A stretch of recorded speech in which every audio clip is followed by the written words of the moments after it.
Should have kept your mouth shut." The words hang in the air of Charlotte Douglas International Airport's Terminal B like poison captured by 7 different security cameras positioned throughout the TSA checkpoint area, each one recording the moment that will change everything. Blood drips onto the stainless steel screening table in steady drops, each one catching the harsh fluorescent light before spreading across the cold metal surface in expanding pools of crimson that seem to glow under the artificial brightness of a Tuesday morning that started like any other, but will end with careers destroyed, lives transformed, and a reckoning that's been 16 years in the making. Judge Monique Davis's cheek presses against that same table, her federal judicial credentials scattered on the floor 15 feet below where Officer Brett Hammond's knee grinds into her spine with the full weight of his 195 pounds bearing down on a 52-year-old woman whose only crime was presenting valid identification while being black. Her tailored charcoal suit, custom-fitted and pressed just this morning before dawn, is now twisted and stained, her right arm hanging at an unnatural angle from a shoulder that's partially dislocated, and her glasses lie shattered 3 feet away. One lens cracked into a spiderweb pattern, while the other has broken free entirely and skittered under a nearby trash receptacle where it will later be recovered as evidence. Hammond's platinum blonde hair cropped military short in a style that speaks to the authority. He believes he wields catches the security camera lights from multiple angles as he leans down closer to the woman beneath him. His pale blue eyes cold and certain of his righteousness, completely unaware that every word escaping his lips is being recorded with crystal clarity by equipment installed after the last lawsuit. The airport settled quietly out of court. His voice carries across the checkpoint area loud enough for the 37 travelers who have stopped to watch this spectacle unfold, their phones emerging from pockets and purses as modern witnesses to an ancient injustice playing out in real time. "You people always think you're above the law," he says, and the casual cruelty in those words will later be played in a federal courtroom where a jury will watch him say them over and over until the syllables lose all meaning except the hatred beneath them. Officer Joel Turner stands 12 feet away, his face pale and his hands hanging uselessly at his sides, saying nothing, doing nothing, his silence as damning as Hammond's actions, because standing by while wrong unfolds makes you complicit in ways that haunt you long after the moment passes.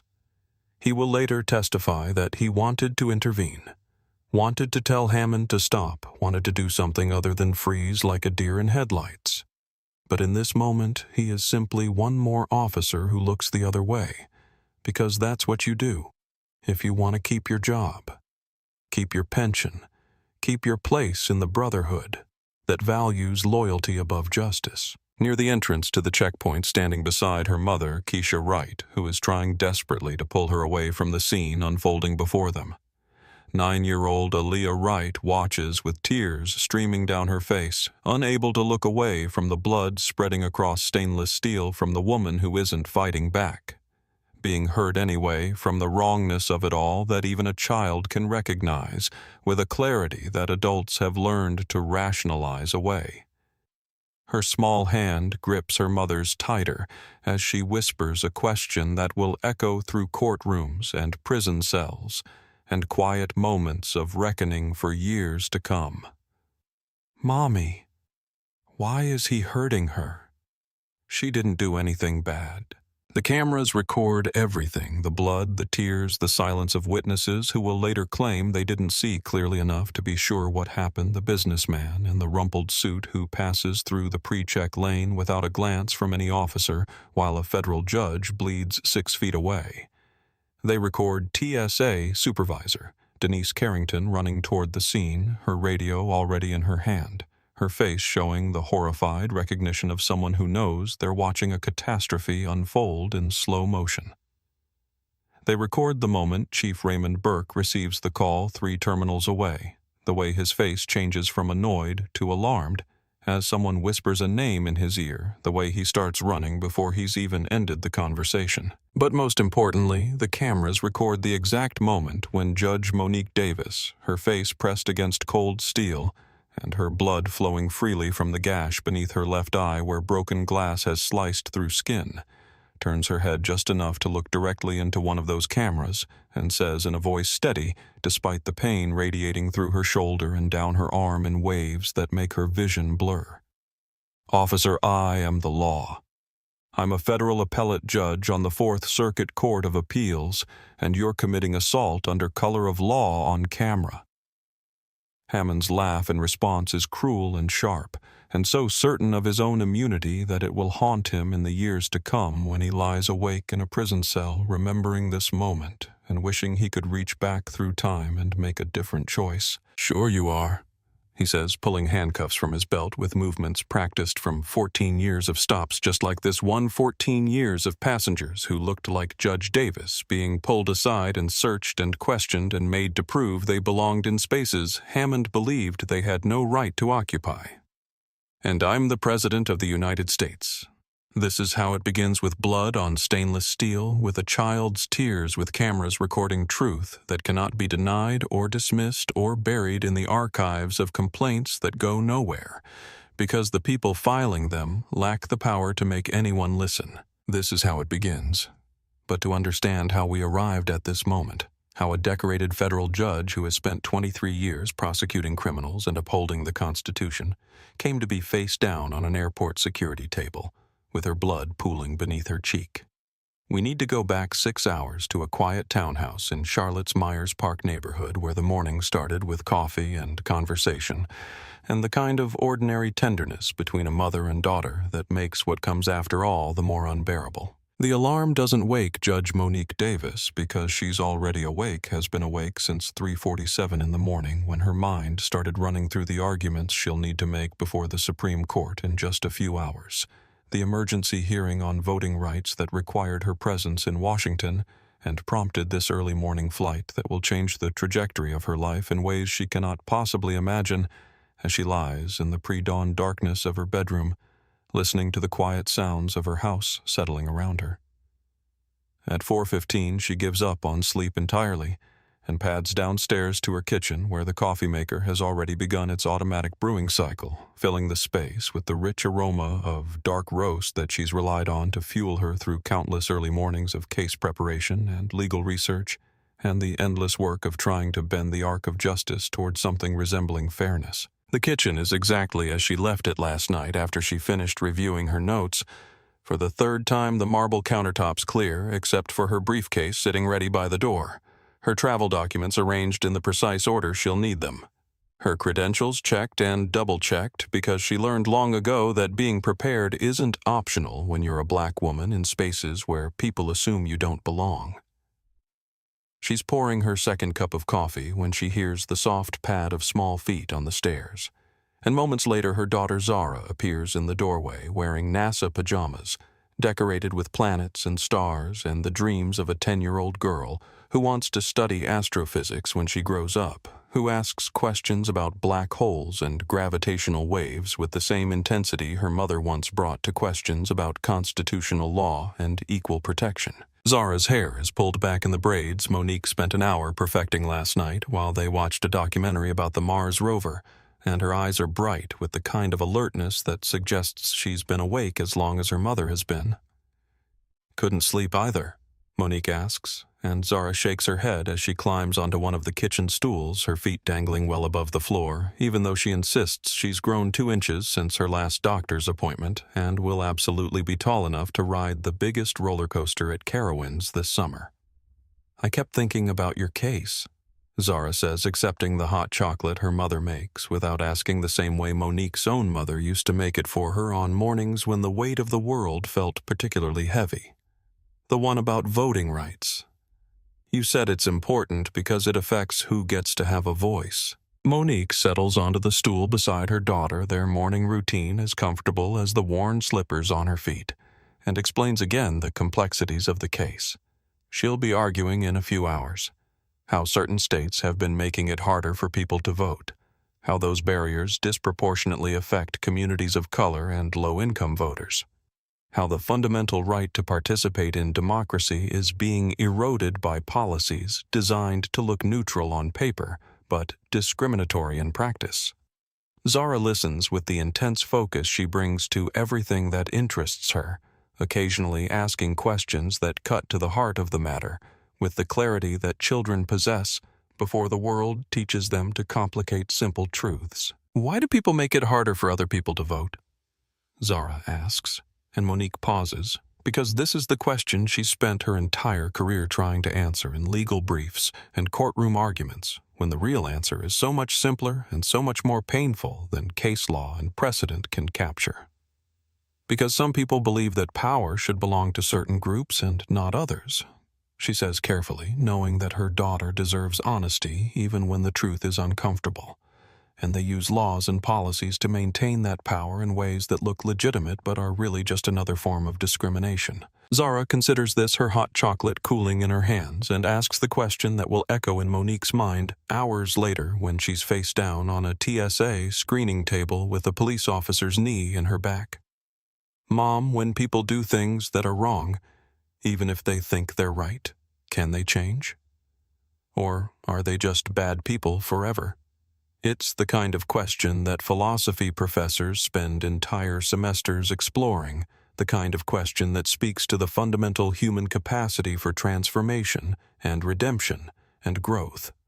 And Monique takes her time answering because she knows her words will shape how her daughter sees the world and the people in it.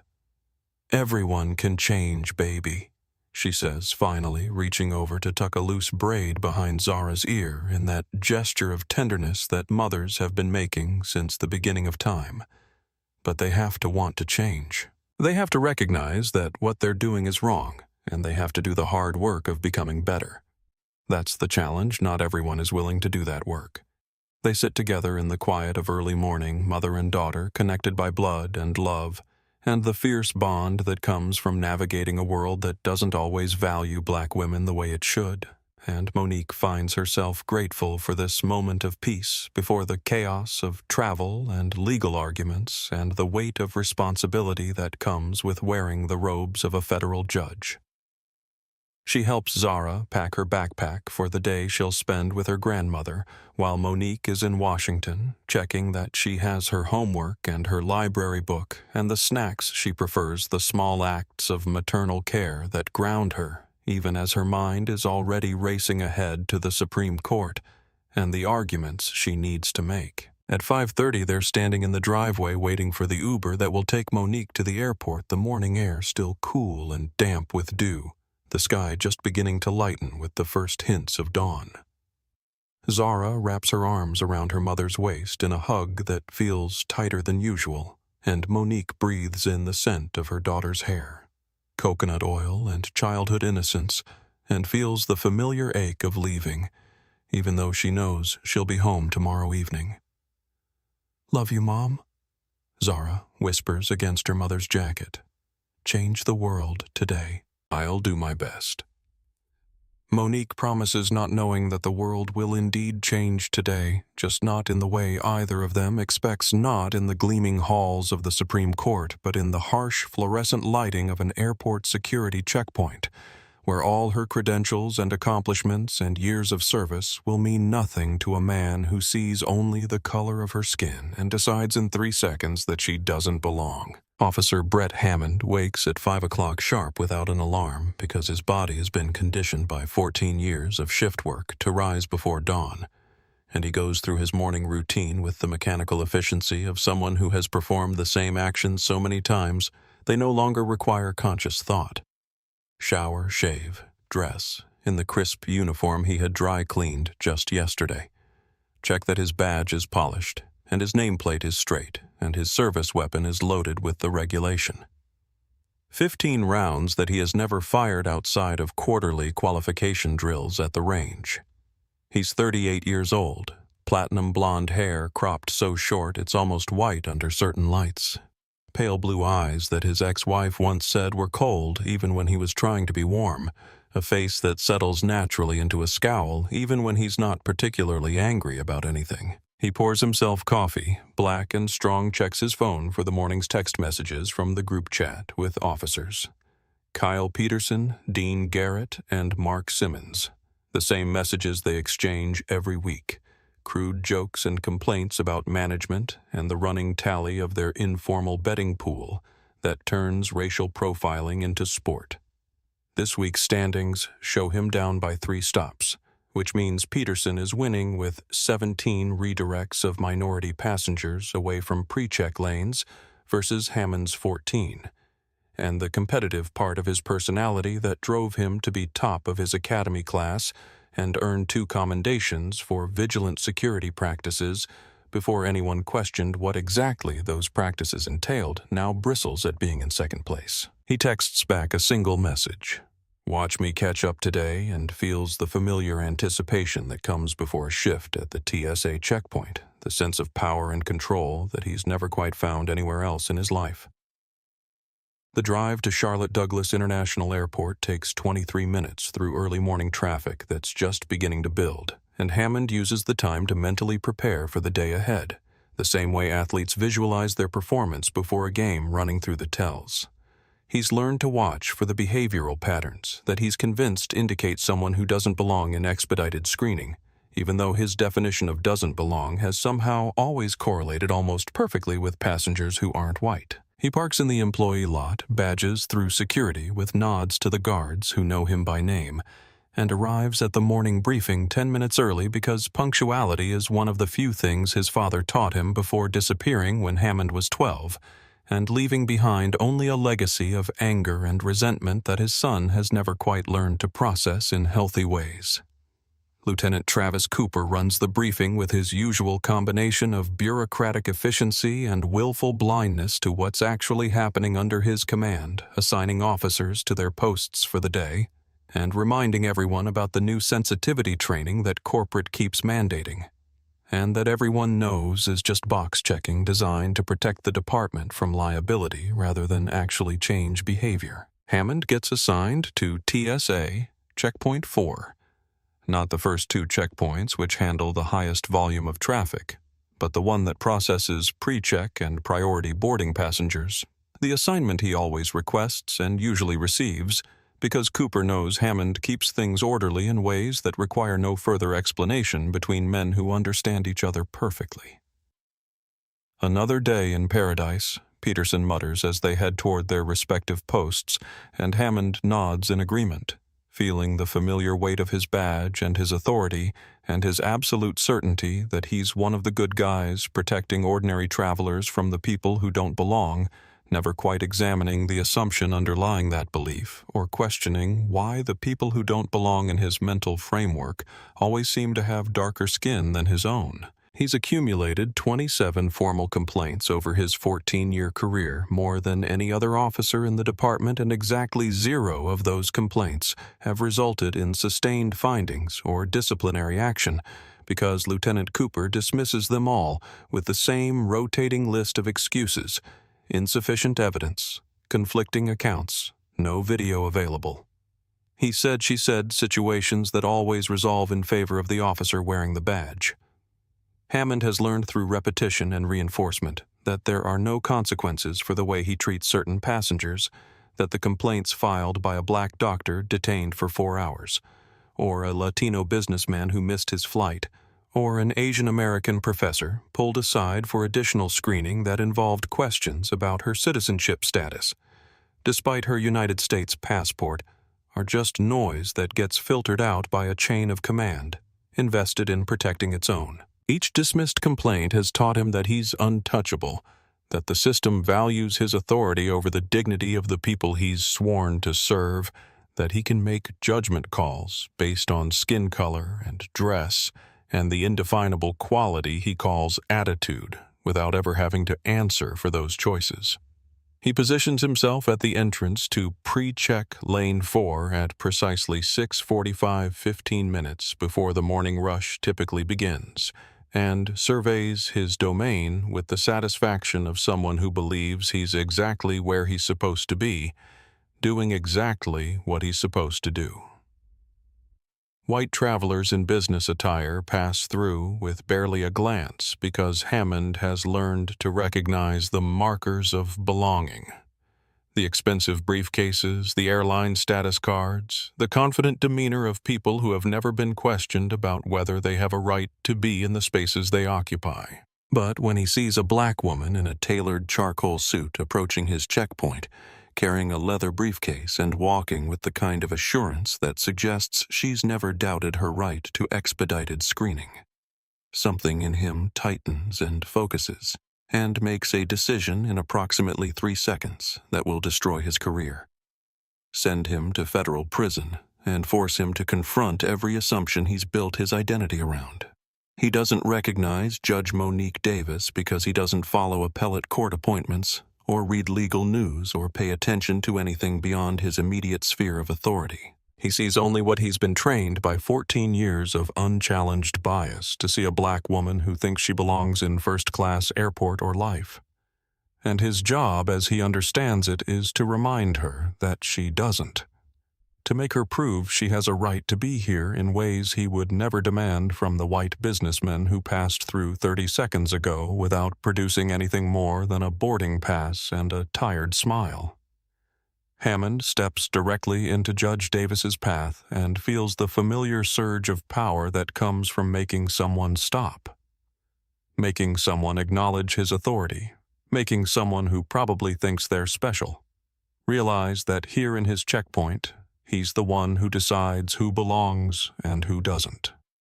"Ma'am, this line is for verified travelers only," he says, his voice carrying the practiced tone of someone who's said these words hundreds of times before to passengers who look like the woman standing before him.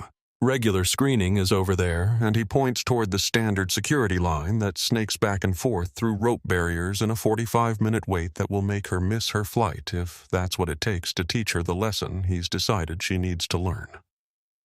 Judge Monique Davis has been a federal judge for 9 years, a prosecutor for 23 years before that, and a black woman in America for 52 years, which means she's been stopped and questioned and asked to prove she belongs in more spaces than she can possibly count.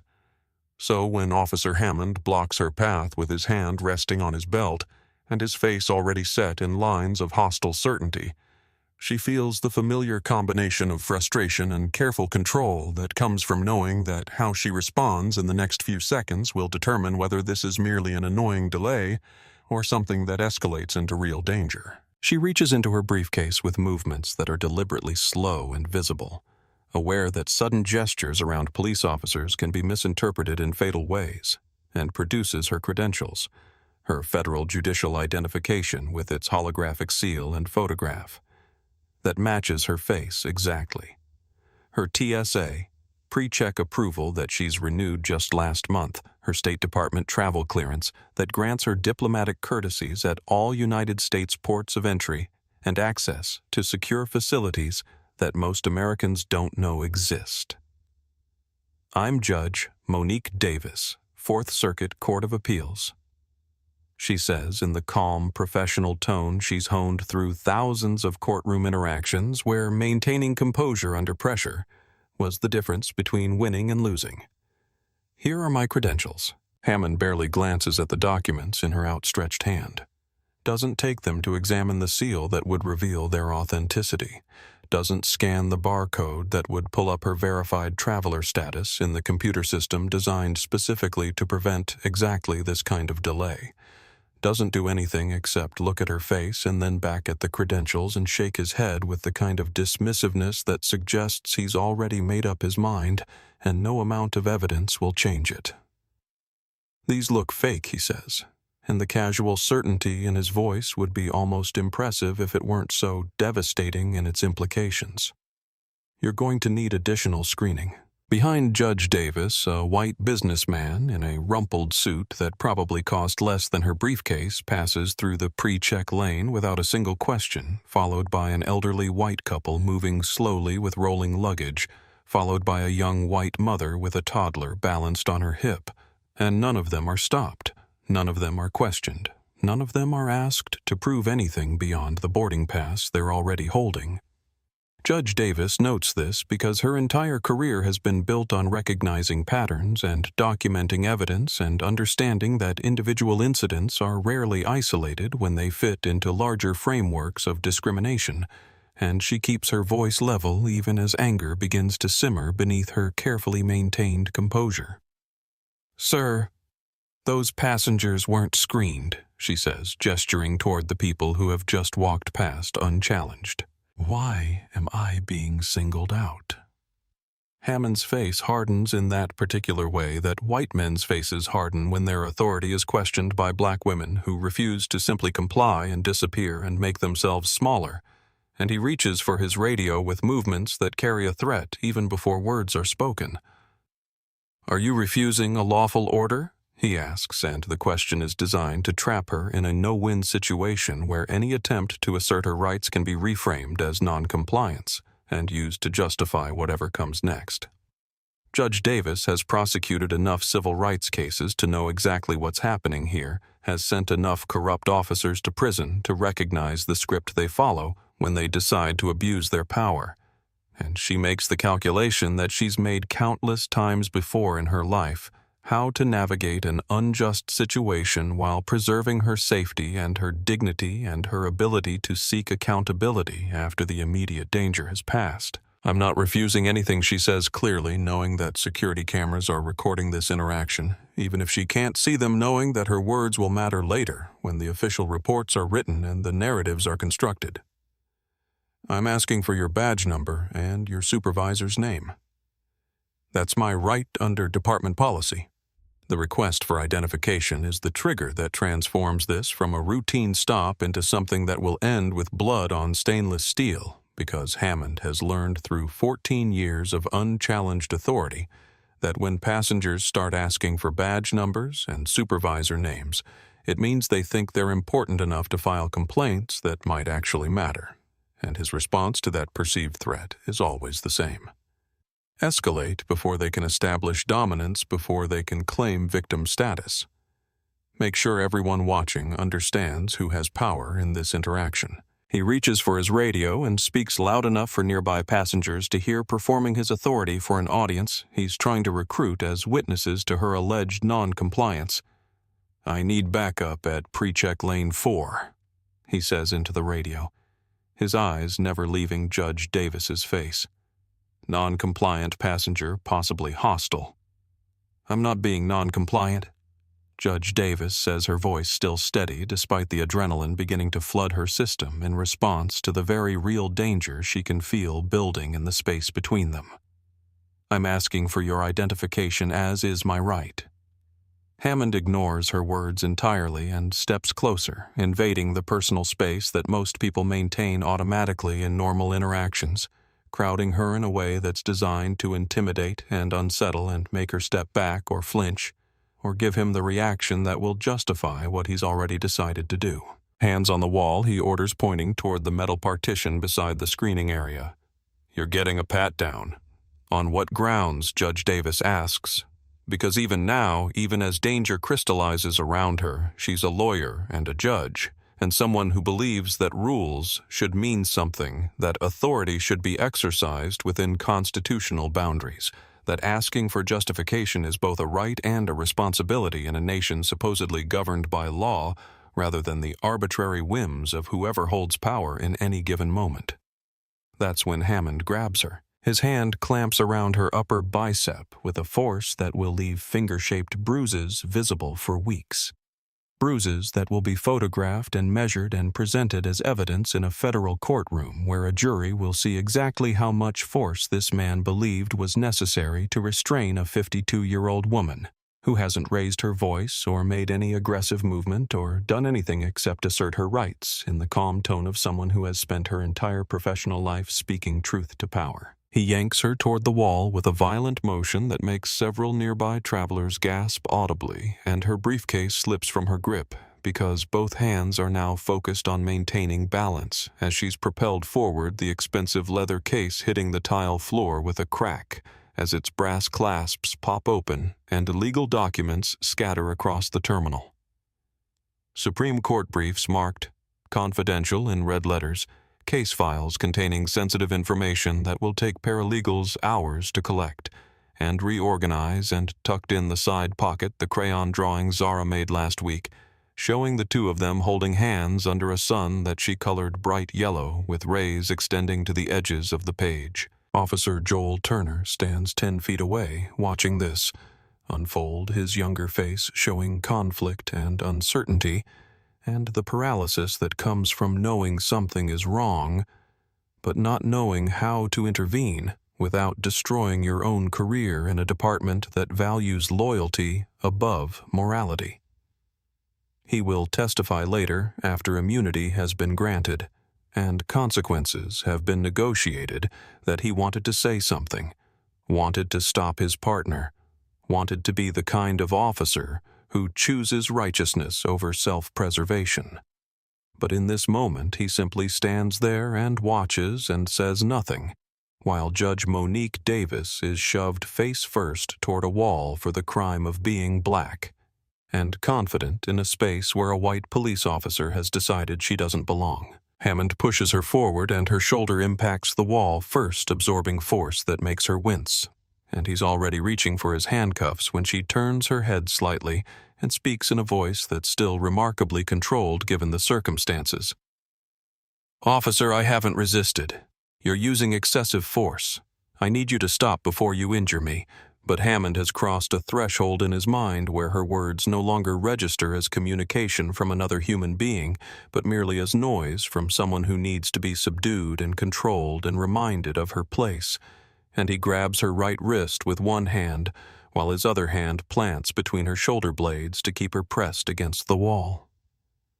"You people always think you're above the law," he says, and the words carry 14 years of accumulated resentment and unchecked bias, and the particular anger of men who believe their authority is under siege from people who refuse to know their place. Judge Davis turns her head just enough to make eye contact, her cheek still pressed near the wall, her voice cutting through his certainty with words that should have made him stop, should have made him reconsider, should have given him one final chance to step back from the precipice he's about to plunge over.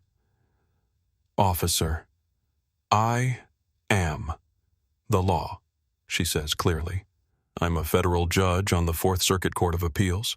Hammond's laugh is sharp and cruel and so certain of his own righteousness that it will haunt the nightmares of everyone who hears it played back in the federal courtroom where his conviction is delivered.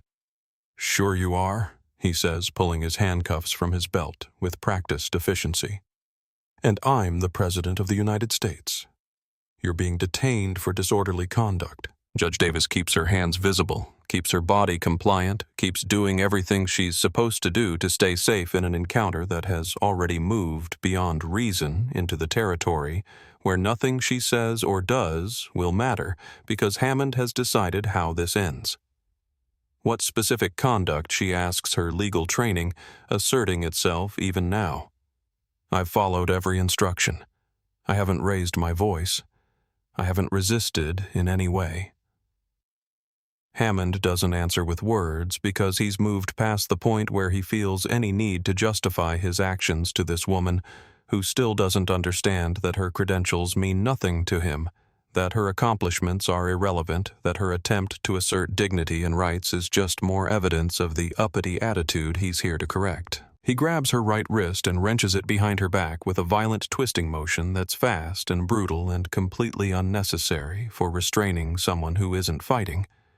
And the sound that escapes Judge Davis's lips is pure pain, as her shoulder joint separates partially from its socket ligaments, tearing and tendons straining and nerves screaming in protest as her arm is forced into a position the human body was never designed to achieve. Before she can even process the agony radiating through her shoulder and down her arm in waves that make her vision blur at the edges, Hammond slams her forward onto the metal screening table with enough force that her face strikes the stainless steel surface with a sickening impact that makes several witnesses turn away. Her glasses shatter on contact, one lens spiderwebbing into fragments while the other breaks free entirely, and a sharp piece of glass slices into her cheek just below her left eye, cutting through skin and drawing blood that begins flowing immediately bright red against the silver metal visible to every camera recording this moment, and every passenger watching in horror, and every officer who will later claim they didn't see clearly enough to intervene. Hammond forces her down harder, planting his knee into her upper back and pressing his full 195 pounds onto a woman half his size, who has a dislocated shoulder and a face wound that's bleeding freely onto the screening table that's supposed to protect travelers, rather than serve as the stage for their brutalization. Judge Davis can barely breathe with his weight compressing her lungs, can barely think through the pain.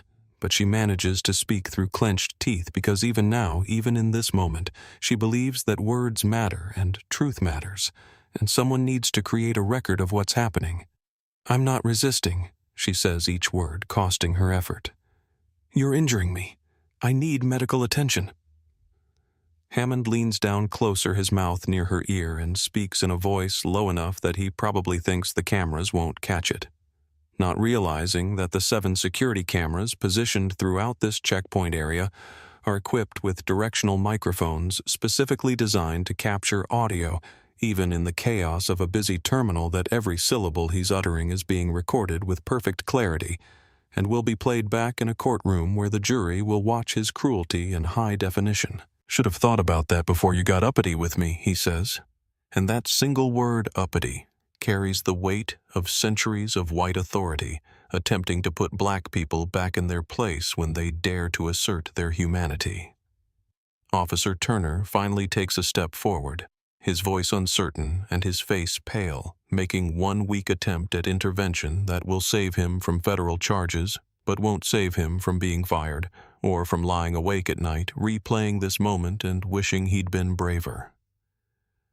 "Darren, maybe we should," he starts to say, but Hammond cuts him off without even looking in his direction. "Shut up, Joel," Hammond snaps. "I know how to handle these people." And the cameras record everything.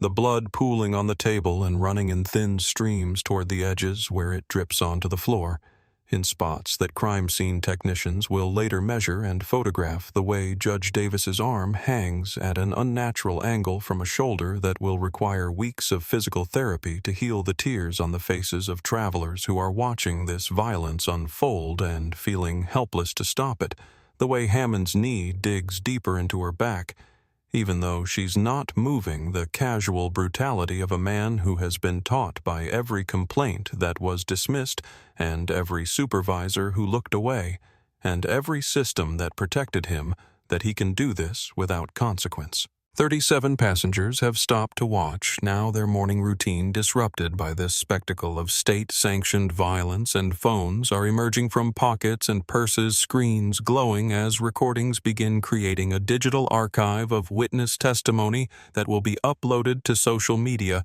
before Hammond even realizes what's happened, that will be shared and reshared until millions of people have seen this moment, until Judge Monique Davis bleeding on a TSA screening table becomes an image that defines a national conversation about whose dignity matters and whose doesn't, about who gets believed when they say they belong, and who has to prove it with credentials that aren't worth the official seals stamped upon them. And in the crowd pressed against her mother's side with tears streaming down her face, and her hand gripping so tight that Keisha Wright will have marks from her daughter's fingernails.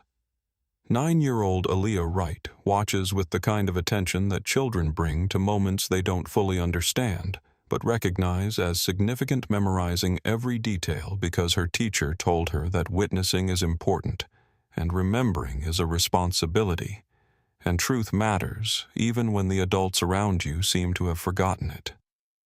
She sees the blood and the twisted arm, and the way the woman's mouth moves around words that the police officer ignores, and she asks in a whisper loud enough for the passenger beside her to hear and include in the video already streaming live to Twitter, "Mommy, why is he hurting her? She didn't do anything bad." That question, captured on camera and broadcast across social media and news networks and eventually played in a federal courtroom, will echo through the years that follow in ways that Aaliyah cannot possibly imagine. In this moment, we'll plant seeds that grow into letters and conversations and transformations that demonstrate how a child's moral clarity can sometimes pierce through the rationalizations that adults construct to justify the unjustifiable. How a simple question asked in innocence can demand answers that entire legal systems have spent decades avoiding. Colonel Harrison Blake is 64 years old and retired from 32 years of service as a Judge Advocate General Officer in the United States Army, which means he's spent most of his adult life prosecuting military crimes and defending the rule of law and standing in courtrooms where the stakes involved lives and honor and the fundamental question of whether justice can exist within hierarchical structures designed to protect their own. He's a black man who wears his authority in the straightness of his posture and the measured precision of his speech, and the way his eyes track patterns of behavior with the assessment skills of someone who's interviewed hundreds of witnesses and cross-examined countless defendants and learned to recognize abuse of power from across a crowded room. He's traveling to a veterans conference in Atlanta where he's scheduled to speak about military justice reform, and he's standing in the standard security line because his pre-check application is still processing through bureaucratic channels that move slowly for everyone, regardless of rank or service record. Which means he has a clear view of everything happening at Checkpoint 4 when Officer Brett Hammond grabs Judge Monique Davis's arm and yanks her toward the wall with violence that makes Colonel Blake's jaw tighten and his hand move automatically toward the phone in his breast pocket. He watches Hammond slam her onto the screening table, watches her glasses shatter and her blood begin to flow, watches the knee plant itself in her back while she lies unresisting and bleeding. And something in him makes a decision faster than conscious thought because 32 years of upholding military law has taught him that when you witness a crime in progress, you have both a moral obligation and a legal duty to intervene, regardless of the personal cost. He steps out of the security line, ignoring the TSA agent who calls after him about maintaining order, and walks toward the scene unfolding at Checkpoint 4 with the bearing of someone who has commanded soldiers in combat zones and testified before courts martial and faced down generals who believed their rank made them immune to accountability. "Officer, release that woman immediately," Colonel Blake says in a voice that carries the weight of 3 decades of military authority cutting through the chaos of the terminal with absolute clarity. "You're committing assault under color of law, and I'm witnessing it." Hammond looks up from where he's kneeling on Judge Davis's back, his face flushed with exertion and anger and the particular frustration of someone who's being challenged in the middle of establishing dominance, and his eyes land on this tall black man in an expensive suit who's speaking to him like he has any authority in this situation. "Sir, step back, or you'll be arrested for interfering with a police officer," Hammond says, his voice carrying a threat that would probably work on most civilians who aren't accustomed to standing their ground against armed authority. But Colonel Blake has stared down insurgents and testified against commanding officers and stood firm in situations where wavering could mean death. So a local airport cop threatening arrest doesn't move him even slightly from the position he's taken 10 feet from the screening table where a woman is bleeding onto stainless steel. He pulls out his phone already recording and with his other hand dials 911 while maintaining eye contact with Hammond in a way that communicates absolute unwillingness to be intimidated. "I'm reporting an assault in progress at Charlotte Douglas International Airport, TSA Pre-Check area, Checkpoint 4, he says into the phone, his voice calm and practiced and precisely articulated for maximum clarity.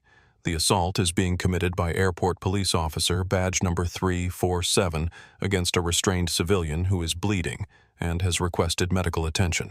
The victim is a black woman. The officer is white, and he's currently kneeling on her back while she lies face down on a screening table. Send emergency services immediately and send a supervisor from Airport Police Command."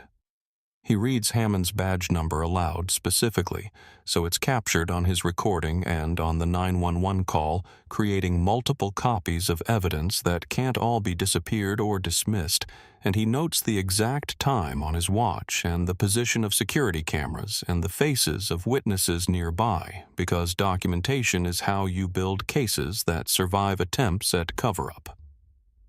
Officer Hammond, that woman has identified herself as a federal judge. Colonel Blake continues, still recording, still standing firm, despite the way Hammond's hand has moved closer to the weapon on his belt. She has presented valid credentials which you refuse to examine. She has not resisted in any way. You've dislocated her shoulder and caused a facial injury that's actively bleeding. Every action you're taking is being recorded by multiple cameras and witnesses. I strongly advise you to remove your knee from her back and call for medical assistance. Other travelers have formed a loose circle, now their phones also out, and recording creating a perimeter of witnesses that makes this incident impossible to bury in the usual ways that complaints against officers disappear into bureaucratic voids. An elderly white woman in a business suit approaches Colonel Blake and says quietly, "I saw the whole thing. She didn't do anything wrong. She just showed her ID and asked for his badge number, and he grabbed her."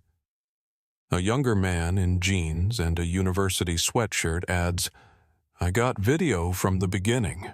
Before he even touched her. It's already uploading to my cloud."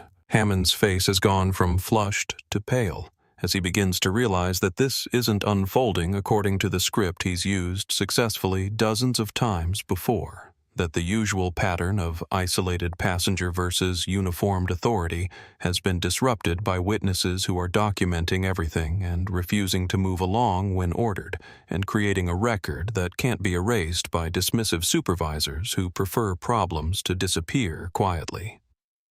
He eases his knee off Judge Davis's back slightly, but doesn't release her, completely caught in the uncertainty of someone who's losing control of a situation but can't quite bring himself to admit defeat.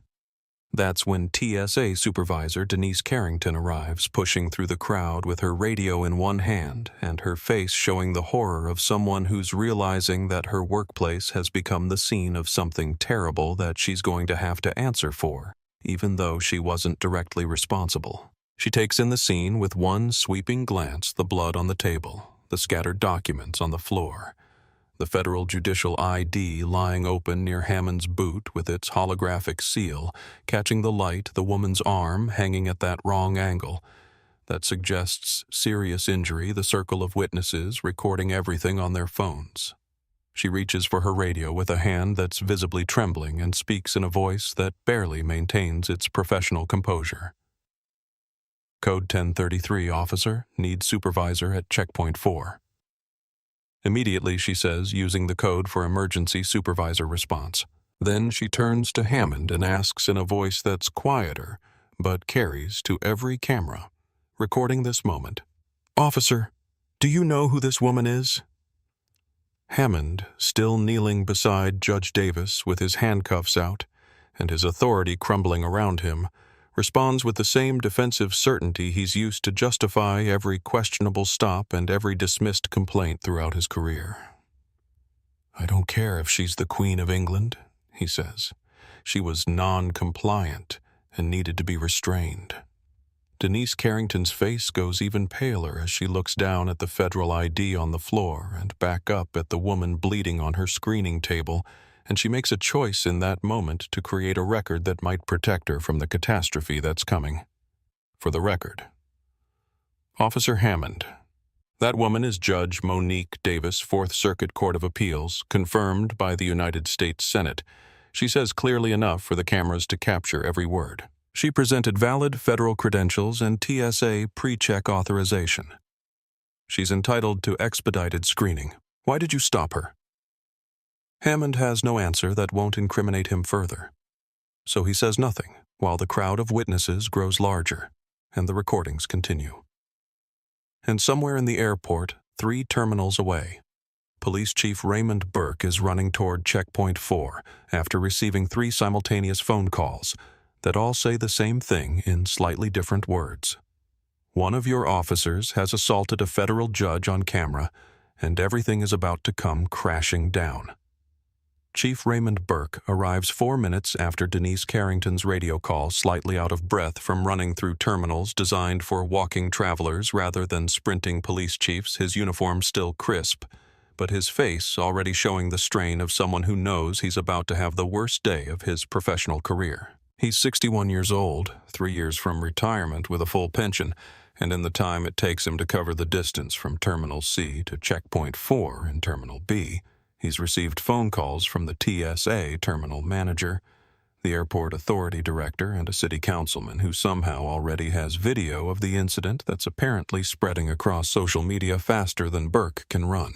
Denise Carrington intercepts him 15 feet from the scene, and he's grateful for those 15 feet because they give him a moment to see what he's walking into before he has to perform authority for the cameras that he can see are recording from every angle. Judge Davis sitting up now, but still on the screening table, cradling her right arm against her chest in a way that speaks to serious injury. Blood covering the left side of her face and staining her expensive suit. Her federal credentials scattered on the floor around her like accusatory evidence at a crime scene, and Hammond standing nearby with his hands hanging at his sides and his face showing the first real fear Burke has ever seen cross his most problematic officer's features. Carrington leans close and whispers directly in Burke's ear, her breath warm and urgent. "That's Judge Monique Davis, Fourth Circuit Appellate Judge. Senate confirmed." Hammond stopped her at Pre-Check, refused to examine her credentials, grabbed her when she asked for his badge number, dislocated her shoulder, slammed her face onto the table. "It's all on camera. Multiple witnesses. Already on social media." Burke feels his stomach drop because he's been in law enforcement long enough to recognize career-ending disasters when they're described in that kind of detail, and he knows without being told that this isn't something he can manage or contain or spin into a plausible narrative where reasonable officers made reasonable mistakes in difficult circumstances. This is assault captured on video against a woman whose position in the federal judiciary means the FBI will be involved. Before the day is over means federal charges are likely, means the civil lawsuit will be massive, means his own attempts to dismiss Hammond's previous complaints are about to be examined by prosecutors and civil rights attorneys who won't accept the justifications that have worked for years within the comfortable confines of internal affairs reviews designed to protect officers rather than hold them accountable. He approaches slowly, trying to project calm authority, while his mind races through options that are all bad. Settling finally on damage control that he knows is probably futile, but is the only play he has left. "Your Honor," he says deliberately, using her title to acknowledge what Hammond refused to see, his voice dropping into the careful tones of someone attempting de-escalation after the explosion has already occurred. "Let's get you somewhere private, get you medical attention, anything you need. I'm certain we can handle this internally without Judge Monique Davis cuts him off before he can finish the sentence, and despite the pain visible in every line of her face and the blood still flowing from the cut beneath her eye and the shoulder that's clearly causing her agony, her voice carries the unmistakable tone of someone who has spent 23 years as a federal prosecutor and knows exactly what's happening, and refuses to participate in the cover-up that Burke is already attempting to construct. "Chief Burke, I presume," she says, and he nods because there's no point denying the obvious. "I've spent 23 years prosecuting cover-ups of police misconduct. I've sent corrupt officers to federal prison. I know exactly what you're attempting to do right now with your suggestions of privacy and internal handling, and I'm telling you that it won't work because everything that's happened here has been recorded by multiple cameras and multiple witnesses, and I will not allow this incident to disappear into the kind of internal review process that clearly hasn't worked for your department." She gestures with her good arm toward the security cameras positioned throughout the checkpoint area, 7 of them visible from where they're standing. Each one recording from a different angle and creating a comprehensive archive of evidence that can't be edited or disappeared or explained away with the usual claims of insufficient documentation. "You're performing damage control on camera, Chief," she continues, and several nearby witnesses who are still recording nod in agreement with her assessment. "Everything you say right now is being recorded and will be used as evidence in the federal investigation that I'm requesting as soon as the FBI arrives. Burke's face flushes because she's right, and he knows that his attempt at containment has been called out and documented before it could even fully form, knows that this is the moment where his career trajectory changed from comfortable retirement to possible indictment. He steps back, hands raised in a gesture that's probably meant to look placating but reads more like surrender, and watches as paramedics arrive with their equipment and their professional demeanor and their obligation to document injuries in ways that will later become evidence in both criminal and civil proceedings. The EMTs are efficient and thorough, assessing Judge Davis's injuries with the practiced movements of people who've seen hundreds of assault victims and know how to document their findings for the legal proceedings that often follow. The lead paramedic, a woman in her 40s with gentle hands and eyes that have seen too much suffering, carefully examines the shoulder and makes notes about the angle and the swelling and the limited range of motion that indicates partial dislocation. She cleans the facial wound with antiseptic that makes Judge Davis wince, despite her attempts to maintain composure, counts the depth of the laceration, measures its length, photographs it from multiple angles for medical records that will be subpoenaed within days. "You need to go to the hospital," the paramedic says firmly after completing her initial assessment. "Your shoulder needs to be reset properly, probably requires imaging to rule out additional damage. This facial laceration needs stitches, at least 6 from what I can see, maybe more depending on what the ER doctor finds. You're at risk for infection nerve damage if we don't address the shoulder immediately, possible concussion from the impact to your head." Judge Davis shakes her head despite the medical advice, despite the pain that's written across her features, despite the very reasonable argument that she needs professional care in a hospital setting rather than this makeshift treatment area in an airport checkpoint. "I'm not leaving until I speak with the FBI," she says, and her voice carries the absolute certainty of someone who has made a decision based on years of experience with how evidence disappears and witnesses recant and incidents get buried when victims cooperate with requests to move to private locations away from cameras and crowds. "Treat me here. I'll go to the hospital after I've made my statement to federal investigators." The paramedic exchanges glances with her partner, a silent conversation between professionals who understand that their patient is within her rights to refuse transport, but also recognize the risks she's taking by delaying care, and they reach a compromise that involves setting up a more comprehensive treatment station right there in the checkpoint area where Judge Davis remains visible to the cameras and the witnesses and the growing crowd of travelers who have stopped to watch this spectacle unfold. They immobilize her shoulder with a sling that will hold it stable until it can be properly reduced. Apply butterfly bandages to the facial wound to control bleeding until sutures can be placed. Check her vital signs and note the elevated blood pressure and heart rate that are consistent with trauma and pain and the adrenaline that comes from surviving violence. While the paramedics work, Chief Burke makes another attempt at containment that demonstrates either his desperation or his fundamental misunderstanding of the situation he's facing, approaching Colonel Harrison Blake and the other witnesses who are still recording on their phones with expressions that range from concerned to angry to deeply disturbed. "Sir, I'm going to need you to surrender your phone as part of our investigation," Burke says to Colonel Blake, his voice attempting authority that he no longer actually possesses in this situation. "All recordings made in the secure area of the airport need to be turned over to law enforcement."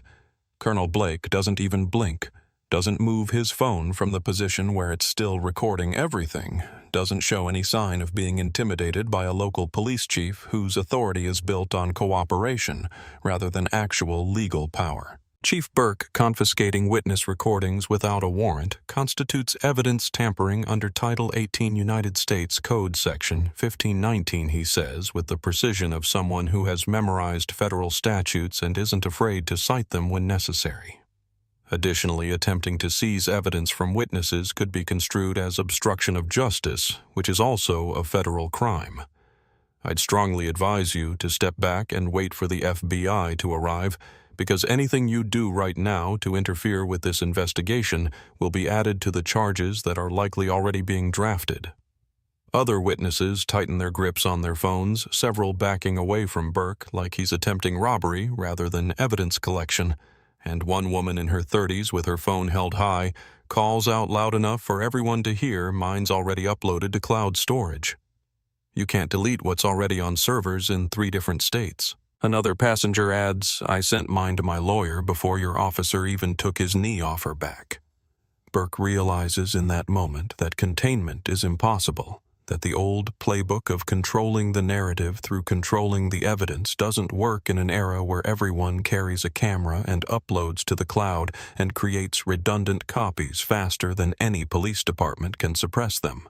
And he steps back with the defeated posture of someone who knows he's watching his career end in real time, while cameras record every moment for posterity. Judge Davis, sitting in the back of the ambulance with her shoulder immobilized and her face bandaged and her suit stained with her own blood, pulls out her phone with her good hand and makes a single call to a number she has memorized, because federal judges are supposed to have direct access to the Chief Justice's office for emergencies that require immediate attention at the highest levels of the judicial system. She explains briefly what has happened, her voice calm despite the circumstances, describing the assault and the injuries, and the fact that she's currently sitting in an airport checkpoint waiting for the FBI, because she refuses to allow this incident to be buried in the internal review process that has apparently failed to address Officer Hammond's pattern of behavior for 14 years.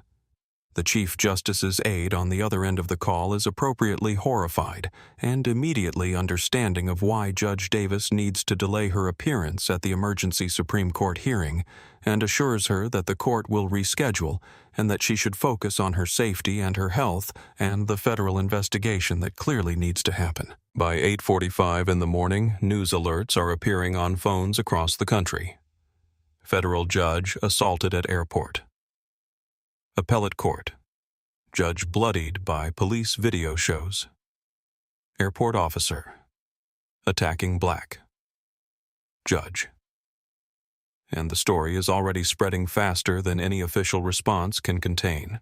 It's shared and reshared and commented upon by millions of people who are watching 7-camera footage of Brett Hammond's knee on Judge Monique Davis's back while she bleeds onto stainless steel and asks for medical attention that he refuses to provide. Alia Wright is 9 years old and small for her age, which means she can see through the gaps in the crowd of adults who are pressed together watching the aftermath of violence unfold at Checkpoint 4, can see the woman with blood on her face sitting in the ambulance, can see the police officer who hurt her standing nearby. Looking scared for the first time since this started, can see all of it with the kind of clarity that children bring to moments before adults teach them to look away from uncomfortable truths and mind their own business and stop asking questions that might disturb the social order. She's still holding her mother Keisha Wright's hand so tightly that both their palms are damp with sweat, still crying, although the sobs have quieted into silent tears that track down her cheeks and drip off her chin, still unable to shake the image of that woman's face hitting the metal table and the blood that came after, and the way she kept saying she wasn't fighting but got hurt anyway.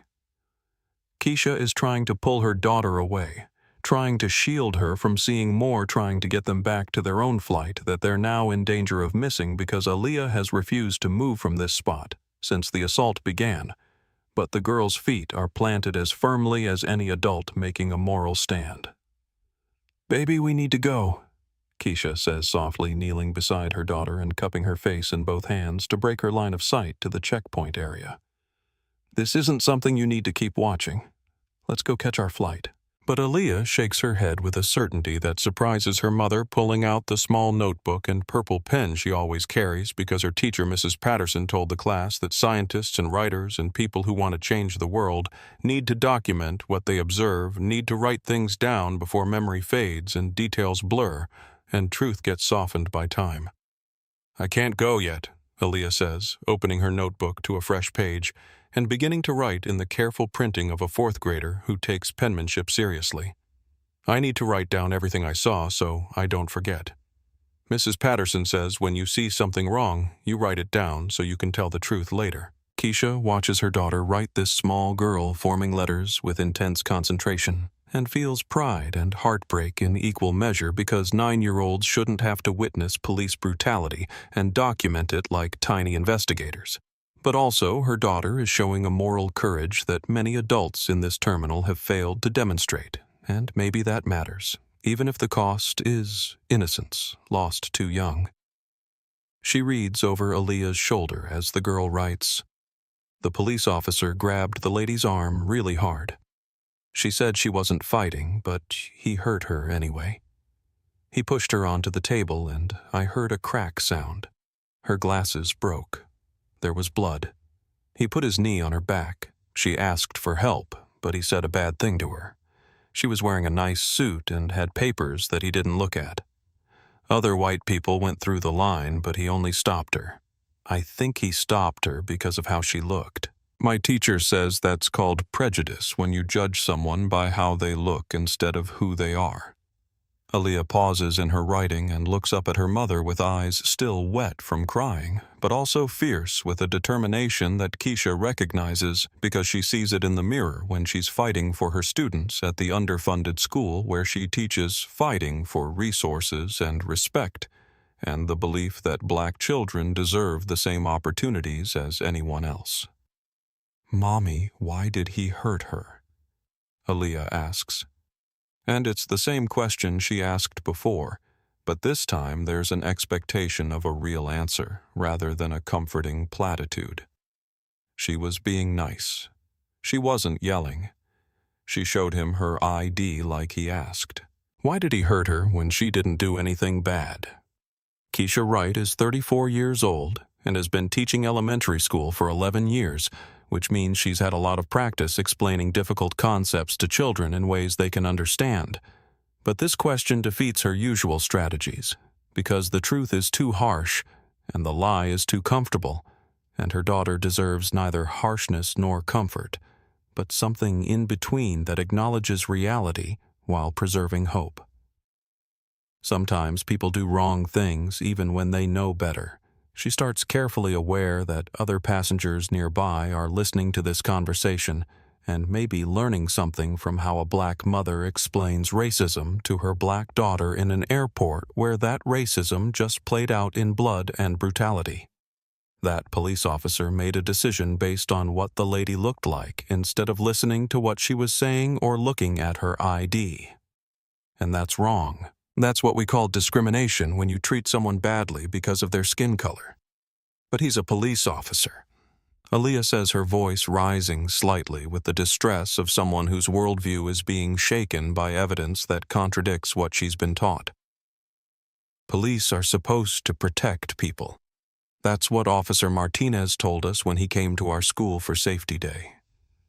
He said police help people who are in trouble.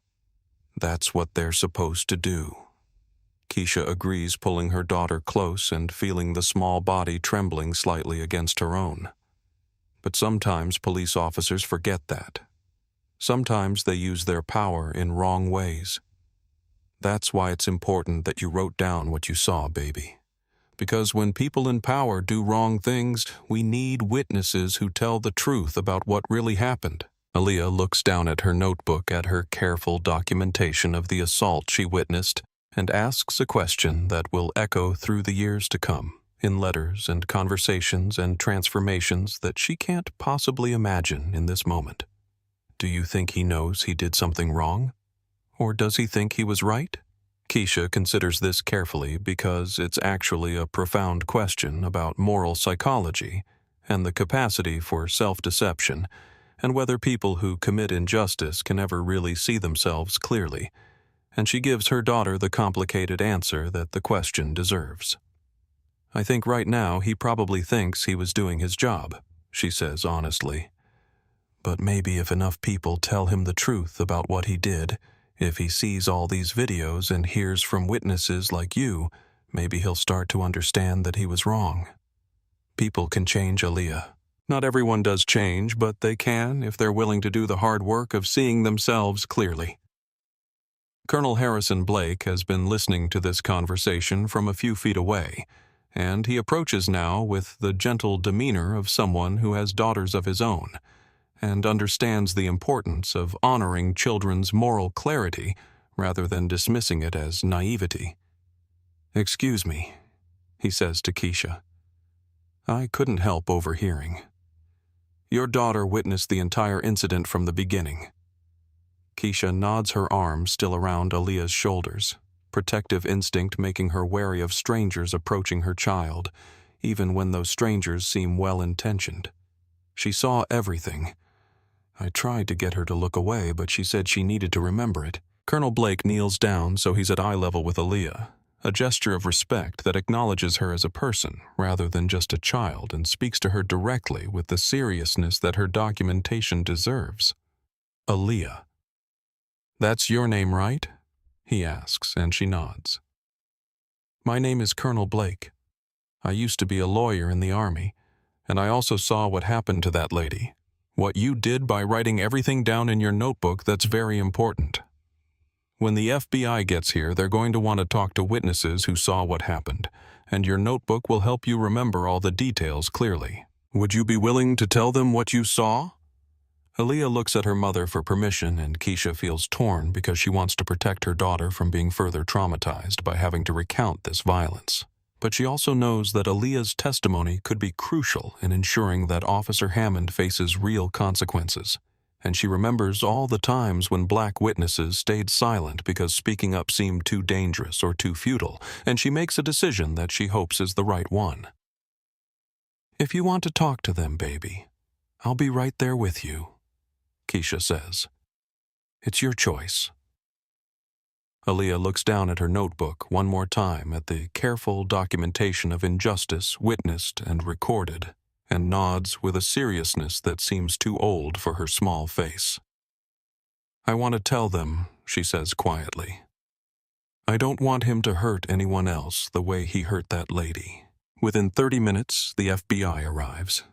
Special Agents Jennifer Ross and David Kim, both carrying credentials that Colonel Blake verifies carefully before allowing them to approach Judge Davis, both radiating the kind of competence that comes from years of federal investigations, and both immediately understanding that they're walking into a situation that requires careful handling because federal judges don't get assaulted on camera without significant repercussions flowing through every level of law enforcement.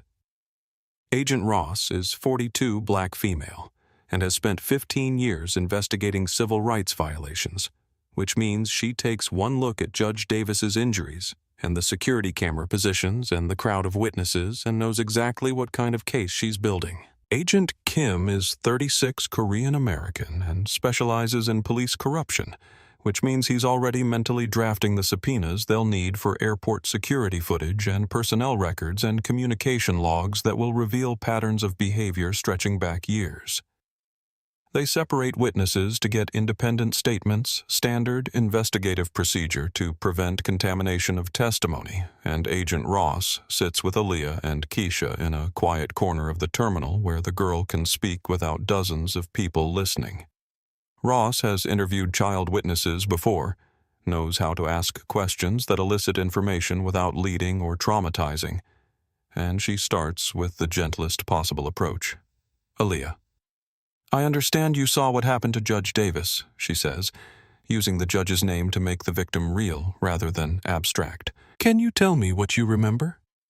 Aaliyah opens her notebook and begins to read from her careful notes.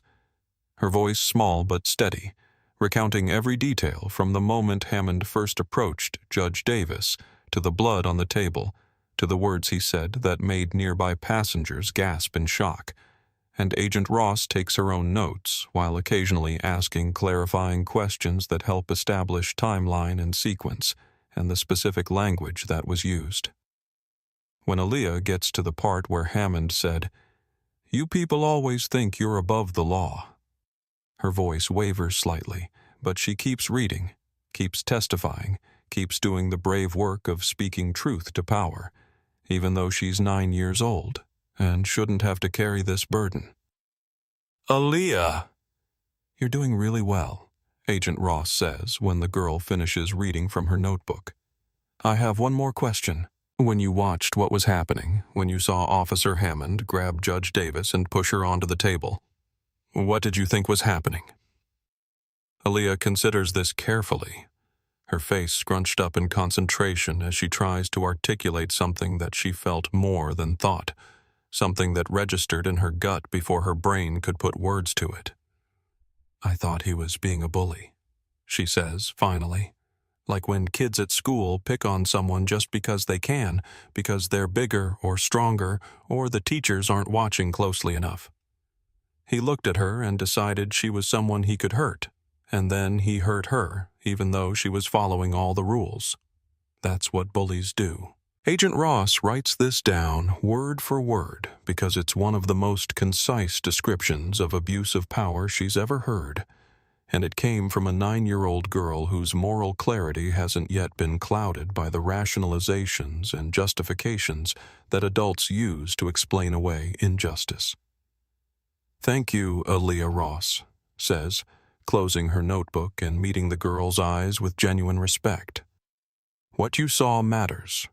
What you wrote down matters. You're a very brave witness, and your testimony is going to help make sure that Judge Davis gets justice." Aaliyah nods and then asks the question that has been building in her since this conversation started, the question that will eventually lead to letters written to a man in prison and conversations about redemption and change and the possibility that people who do terrible things might still be capable of becoming better. "Agent Ross, do you think that police officer will learn that what he did was wrong? Do you think he can change?" Ross has been asked many questions by many witnesses over her 15 years with the FBI. But this one catches her off guard because it's not about evidence or timelines or what happens next in the investigation. It's about something deeper, about human nature and the capacity for transformation, and whether justice should include the possibility of redemption alongside punishment. She thinks about the officers she's arrested over the years, the ones who showed genuine remorse, and the ones who remained defiant even after conviction. And she gives Aaliyah an answer that's honest, even if it's not entirely hopeful. "I don't know," she admits. "Some people do change when they're forced to face what they've done. But change is hard work, and not everyone is willing to do it. What I do know is that he needs to be held accountable for what he did today, and that's what we're going to make sure happens. The FBI doesn't waste time with polite requests or bureaucratic delays when federal judges are assaulted on camera, which means Special Agents Ross and Kim present the Airport Authority compliance officer with a choice that isn't really a choice at all. Voluntarily surrender all security footage from Terminal B Checkpoint 4 and surrounding areas for the time period between 6:30 and 9:30 a.m., or wait approximately 20 minutes for the federal warrant that's already being drafted by an assistant United States attorney who was pulled out of a morning meeting specifically to handle this case and is currently typing at speeds that suggest both professional competence and personal outrage. The compliance officer, a nervous man in his 50s who has worked for the Airport Authority for 23 years without ever encountering a situation remotely like this one, chooses voluntary cooperation because he correctly assesses that fighting the FBI over evidence in a case this clear-cut would be career suicide. And within 40 minutes, Ross and Kim are sitting in an airport security office reviewing footage from 7 different cameras, each offering a different angle on the same indefensible assault, creating a comprehensive visual record that eliminates any possibility of he said, she said ambiguity.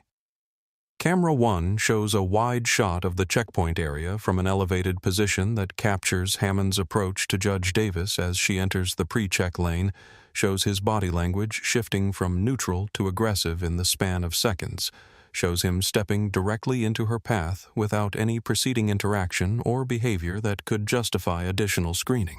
Camera 2 is positioned at a lower angle that captures the moment she presents her credentials, shows Hammond barely glancing at the federal judicial ID with its holographic seal clearly visible, shows him shaking his head in dismissal without scanning or examining the documents in any meaningful way. Camera 3 provides a side view that records Hammond grabbing her arm with force that makes Judge Davis's body jerk forward.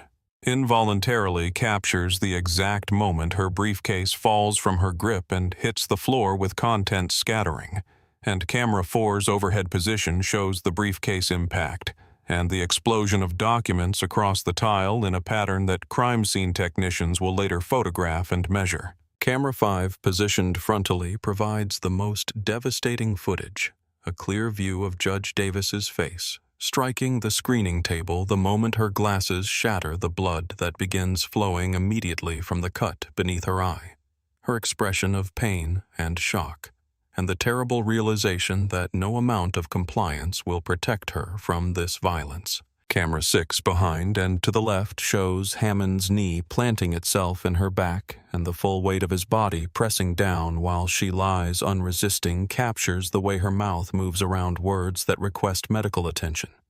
And Camera 7's wide checkpoint view is perhaps the most damning of all because it shows white passengers continuing to flow through adjacent lanes without a single additional screening or question, while Hammond brutalizes a black federal judge 6 feet away, a visual representation of selective enforcement so stark that it eliminates any possible claim of colorblind security procedures. The audio is equally devastating because the cameras are equipped with directional microphones designed specifically to capture conversations in high-noise environments, which means every word Hammond spoke is recorded with crystal clarity that will later be played in a federal courtroom where jurors will hear his voice saying, "You people always think you're above the law and should have kept your mouth shut, and I know how to handle these people." And the casual cruelty in his tone will be impossible to explain away or recontextualize as anything other than exactly what it was racial animus expressed through the mechanism of state power. Agent Kim isolates the audio track and creates a transcript that will be entered as evidence noting timestamps for each significant statement, and he marks several exchanges where Judge Davis can be heard clearly asserting her identity and requesting Hammond's badge number and explaining that she's not resisting, while Hammond's responses grow progressively more aggressive and dismissive. The transcript shows a pattern that any reasonable person can recognize a woman attempting to de-escalate through calm communication, while an officer escalates through physical force, a woman following every instruction, while an officer manufactures justifications for violence, a woman maintaining her dignity despite brutalization, while an officer reveals his contempt for that dignity through every word and action. But the most devastating piece of evidence comes from a source that Hammond himself provided because department policy requires all officers to wear body cameras that activate automatically at the beginning of each shift and record continuously until the end, creating a first-person perspective on every interaction that should serve as protection for both officers and the public they encounter. Hammond claimed in his initial incident report filed 2 hours after the assault that his body camera malfunctioned during the encounter with Judge Davis, that no recording exists from his perspective, a claim that would have been accepted without question in the old days when technology was less sophisticated and storage was limited and officers controlled their own footage. But the Charlotte Airport Police Department upgraded its system 3 years ago to include automatic cloud backup, which means that even if an officer claims their camera malfunctioned or their storage card corrupted, or any of the dozen other technical excuses that have been used to explain away inconvenient recordings, the footage is simultaneously uploading to secure servers that officers don't control and can't access, creating redundant copies that survive deletion attempts and equipment failures and the various forms of evidence destruction that occasionally happen when recordings contradict official narratives. Agent Ross contacts the department's IT administrator and requests access to the cloud backup system, presenting credentials that override any local authority to restrict federal investigators. And within 30 minutes, she's reviewing footage that Hammond believed didn't exist, watching from his perspective as he spots Judge Davis entering the checkpoint area and turns to Officer Turner with a smirk that's visible even though the camera is mounted on Hammond's chest, because Turner's face reflects back the expression Hammond is wearing. The audio captures Hammond saying clearly, "Watch me deal with this 1-3 words that demonstrate premeditation and intent, and the fact that he targeted Judge Davis before she'd done anything except appear in his line of sight." The body camera footage follows Hammond's approach records, his instructions to Judge Davis. From his perspective, captures her presenting credentials that are clearly visible on his camera. shows her calm compliance with every order he issues, and then records the assault itself in first-person perspective that will make jurors physically uncomfortable when they watch it, because seeing violence from the perpetrator's point of view creates an intimacy that third-person cameras can't match. They'll see Judge Davis's face as Hammond slams her onto the table, see her glasses shatter from his viewpoint, see the blood flowing while he keeps his knee planted in her back, and they'll hear his voice saying things that he probably thought sounded tough in the moment, but will sound cruel and indefensible when played back in the sterile environment of a federal courtroom. Agent Kim cross-references the body camera footage with the 7 security cameras and creates a synchronized timeline that shows the assault from 8 different angles simultaneously, a comprehensive documentation that eliminates any gap in coverage or possibility of claiming something happened off-camera or in a blind spot that might cast doubt on the sequence of events. The synchronized footage is so thorough that it captures Judge Davis's facial expression changing from professional calm to pain to resignation as she realizes that nothing she says will stop what's happening, captures the tears on Aaliyah Wright's face in the background of camera 7, while she watches violence unfold, captures the businessman in the rumpled suit who passes through unchallenged, literally 10 seconds after Hammond grabbed Judge Davis's arm. But the investigation doesn't stop with video evidence, because patterns of behavior matter in federal civil rights cases, and both agents know that proving this wasn't an isolated incident of poor judgment, but rather part of a longer pattern of discriminatory enforcement will be crucial for both criminal prosecution and civil liability. Agent Ross requests Hammond's complete personnel file, including all complaints filed against him over his 14-year career. And what she receives is simultaneously unsurprising and shocking in its scope. 27 formal complaints, an extraordinary number for any officer, each one alleging some variation of racial profiling, excessive force, unlawful detention, or verbal abuse. The complaints paint a picture of an officer who made a habit of stopping minority travelers in pre-check and priority boarding lanes, questioning their credentials in ways he never questioned.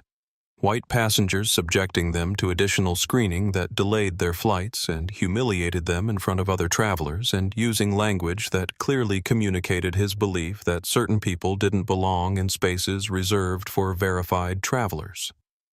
24 of the 27 complaints involved black passengers, 2 involved Latino travelers, 1 involved an Asian American woman, and 0 involved white passengers. A statistical pattern so stark that it eliminates any possibility of coincidence and demonstrates clear discriminatory intent regardless of whatever facially neutral justifications Hammond might have offered. Every single one of those 27 complaints was dismissed by Lieutenant Travis Cooper Hammond's direct supervisor with justifications that Agent Ross recognizes from dozens of previous investigations into police departments where internal accountability systems are designed to protect officers rather than discipline them. Insufficient evidence despite clear documentation, conflicting accounts when the only conflict is between officer and victim. Testimony that the department automatically privileges no video available in cases where video absolutely existed but wasn't preserved, and the all-purpose dismissal of complaints as he said, she said situations where the department defaults to believing officers even when their stories strain credulity. Agent Kim obtains a warrant for Lieutenant Cooper's department email account and discovers evidence that transforms this from a case about one officer's misconduct into something larger and more disturbing. A pattern of institutional failure that allowed harassment and discrimination to flourish because supervisors actively protected the officers engaging in it rather than stopping them. The emails show Cooper was not only aware of Hammond's pattern of behavior, but participated in it, contributed to it, celebrated it in messages to Hammond and other officers that joke about keeping pre-check clean and maintaining standards and other coded language that clearly refers to preventing minority passengers from accessing expedited screening. One email from Cooper to Hammond, sent 3 months before the assault on Judge Davis, reads, "Another complaint from yesterday's random screening. Don't worry, I've got you covered like always. Just be a little more careful about where the cameras are pointing next time." Another message, this one in a group chat with Hammond and 3 other officers, contains Cooper's response to someone asking about the department's new bias training requirement. More corporate bullshit to keep the lawyers happy. Just sit through it, nod in the right places, and keep doing what you're doing. Nothing's going to change. But it's the betting pool that provides the most shocking evidence of institutional corruption, because what the FBI discovers isn't just individual officers making poor choices, but an organized effort among multiple officers to turn racial profiling into competitive sport, with actual money-changing hands based on who could redirect the most minority passengers away from pre-check lanes during any given week. The encrypted messaging app that Hammond and his colleagues used for this purpose is harder to access than standard department emails, requires the FBI's digital forensics team and cooperation from the app developer who receives a federal subpoena. But once the messages are recovered, they reveal a pattern of behavior so egregious that even Agent Ross, who has investigated police corruption for 15 years and thought she'd seen everything, finds herself momentarily speechless. The messages show weekly tallies where officers reported their numbers. How many black passengers stopped, how many Latino travelers delayed, how many minority passengers successfully prevented from using pre-check, with the winner collecting a cash pot that sometimes reached several $100s. The messages include celebrating good catches and mocking passengers who complained, include Hammond bragging about making a mouthy professor miss her flight to a conference, include jokes about which officers are leading the league in redirects and who needs to step up their game to stay competitive. The final message in the chain that Agent Kim flags for particular attention was sent by Hammond 47 minutes after the assault on Judge Davis, time-stamped at 8:32 a.m., while she was still sitting in the ambulance waiting for the FBI to arrive, and he was filing his false incident report, claiming she'd been combative and he'd used appropriate force to restrain her. The message reads, "Just bagged a tough one. Judge lady who thought her papers would intimidate me. Worth double points for this week's total. Drinks on whoever comes in second." That message, celebrating the assault on a federal judge as a victory in an illegal betting pool, will be played in court and broadcast across news networks and become the single piece of evidence that demonstrates more clearly than anything else the complete moral bankruptcy of not just Hammond, but the entire culture of the department that allowed this to happen for 14 years without intervention. Special Agents Ross and Kim report their findings to FBI Charlotte Field Office.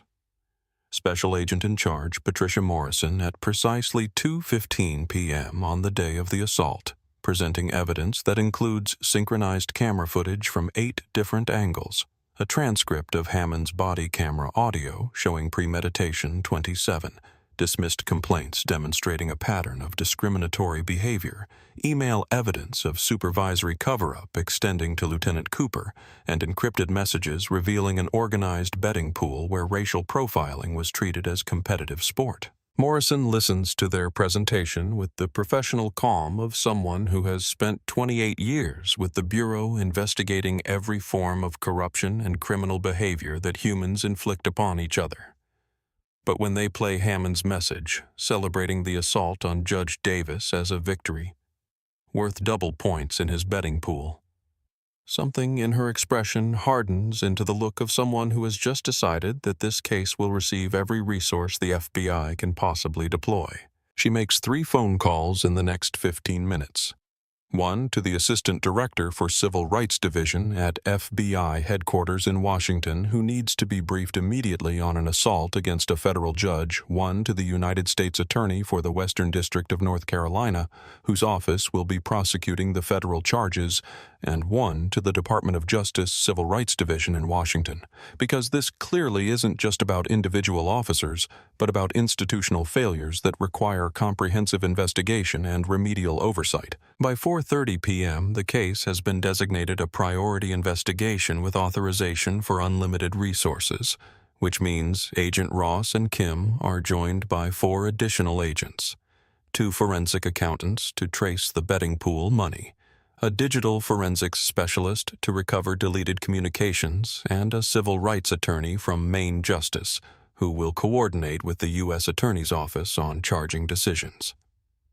The expanded investigative team begins systematic interviews with every current and former employee of the Charlotte Airport Police Department, starting with the officers who weren't directly involved in the assault, but may have witnessed Hammond's pattern of behavior, or heard about the betting pool, or received instructions from supervisors to dismiss complaints without proper investigation. The FBI sets up a temporary field office in a conference room at the Airport Authority building, and over the next 6 weeks, agents interview 83 current employees and 27 people who left the department in the past 5 years, creating a comprehensive record of testimony that will later be used to establish not just individual criminal culpability, but organizational liability under Title 42. United States Code Section 14,141, which prohibits patterns or practices of conduct by law enforcement that violate constitutional rights. Officer Joel Turner. Hammond's partner, who stood by and watched the assault without intervening, is interviewed first because the FBI wants to assess his willingness to cooperate before deciding whether to offer immunity or pursue charges. He sits in the interview room with a lawyer who advised him that cooperation is his only real option, given the video evidence showing his failure to intervene, and he makes the calculation that many people make when their choices narrow to self-preservation versus loyalty to colleagues who have already destroyed themselves. We all knew what Hammond did. Turner tells Agent Ross, his voice carrying the weight of shame that comes from confession without absolution. We were told to look the other way by Lieutenant Cooper, told that complaints against Hammond and a few other officers were handled at the supervisor level, and we shouldn't concern ourselves with the details. Agent Ross asks the obvious question. If everyone knew, why didn't anyone stop him? Turner's answer reveals the mechanism through which organizational cultures protect wrongdoing. A system of informal punishments for officers who break the code of silence. Consequences that aren't official or documented, but are real and effective at maintaining complicity. Officers who complained about Hammond or Cooper or questioned the way things were done got bad assignments, overnight shifts in the parking garages, paperwork. Duty, the jobs nobody wants. Your evaluations would suddenly include criticisms that didn't exist before. Your requests for training or promotion would be denied without explanation. So everyone learned that the cost of speaking up was too high and we just stopped speaking up. He describes the betting pool in detail, how it started about 4 years ago as what Hammond called keeping ourselves motivated during the boring routine of checkpoint duty. How it evolved from informal tracking to actual money-changing hands. How Lieutenant Cooper knew about it and participated occasionally with his own contributions to the pot. How Chief Burke received at least 2 anonymous complaints about discriminatory screening patterns, but never investigated beyond asking Cooper if there were any problems, and accepting Cooper's assurance that everything was fine. Turner's testimony establishes that the institutional failure wasn't just passive neglect, but active protection that supervisors at multiple levels chose to enable misconduct rather than address it, and that the entire chain of command valued officer solidarity over constitutional rights of the travelers they were supposed to protect. The FBI expands its investigation beyond the Airport Police Department to include every complaint filed against Hammond over 14 years, tracking down the 27 people who took the time to document their experiences and submitted formal grievances that were dismissed without meaningful investigation. 19 of those former complainants agree to be interviewed, and their stories create a devastating picture of Hammond's pattern of behavior that makes the assault on Judge Davis seem not like an aberration, but rather the inevitable culmination of years of escalating misconduct that went unchecked. Dr. Carla Henderson, a black cardiothoracic surgeon traveling to a medical conference in 2019, describes being detained for 5 hours based on what Hammond called inconsistencies in her travel documents that turned out to be his inability to believe that a black woman could be a physician of her stature. She missed her conference presentation, lost a professional opportunity to present groundbreaking research, and filed a complaint that was dismissed with a form letter saying her concerns had been fully investigated, despite no investigator ever contacting her for follow-up. She still has her boarding pass from that day, still has the business card she was going to distribute at the conference, still has the psychological scars from being treated like a criminal, when all she was doing was traveling for work. James Thornton, a black attorney working for a Fortune 500 company, recounts being pulled aside by Hammond in 2021 and taken to a private screening room where he was subjected to a strip search based on what Hammond claimed was suspicious behavior that Thornton later realized was just him reading legal documents while waiting in line because apparently black men reading complex materials at airports must be suspicious in Hammond's worldview. The strip search found nothing because there was nothing to find, and Thornton filed a complaint that included witness statements from other passengers who saw him being led away. But the complaint was dismissed with Cooper's standard language about insufficient evidence to sustain the allegations. Olympic track athlete Simone Pierce describes missing her flight to an international qualifying event in 2020 because Hammond selected her for what he called random additional screening that somehow lasted 90 minutes and involved questions about where she got the money for her first-class ticket, as if a world-class athlete couldn't possibly afford first-class travel without suspicious funding sources. She filed a complaint that included her Olympic credentials and documentation of her missed competition, but it was dismissed without investigation, and she lost her chance to qualify for the event, a professional setback that still affects her career trajectory years later.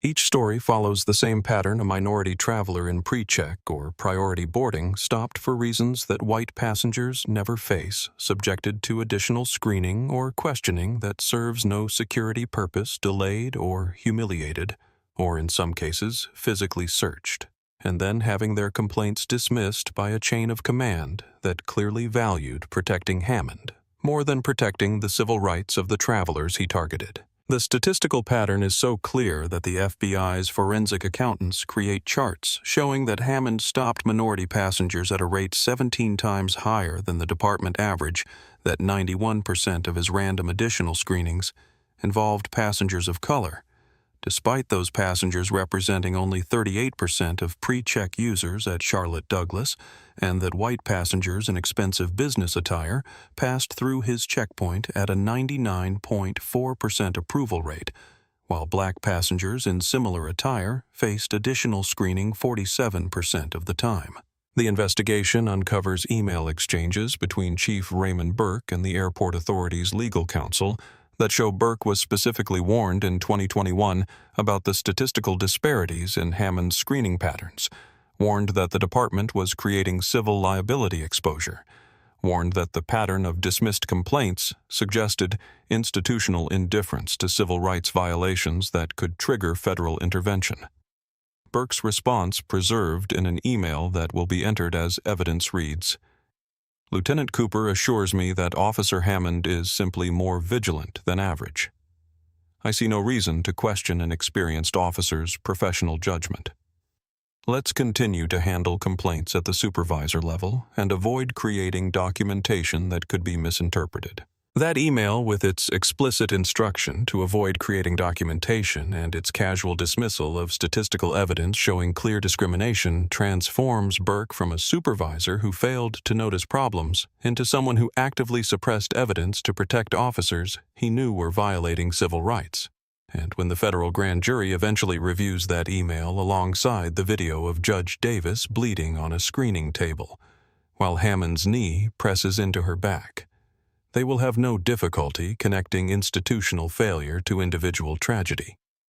The federal grand jury convenes 6 weeks after the assault in a secure courthouse in downtown Charlotte.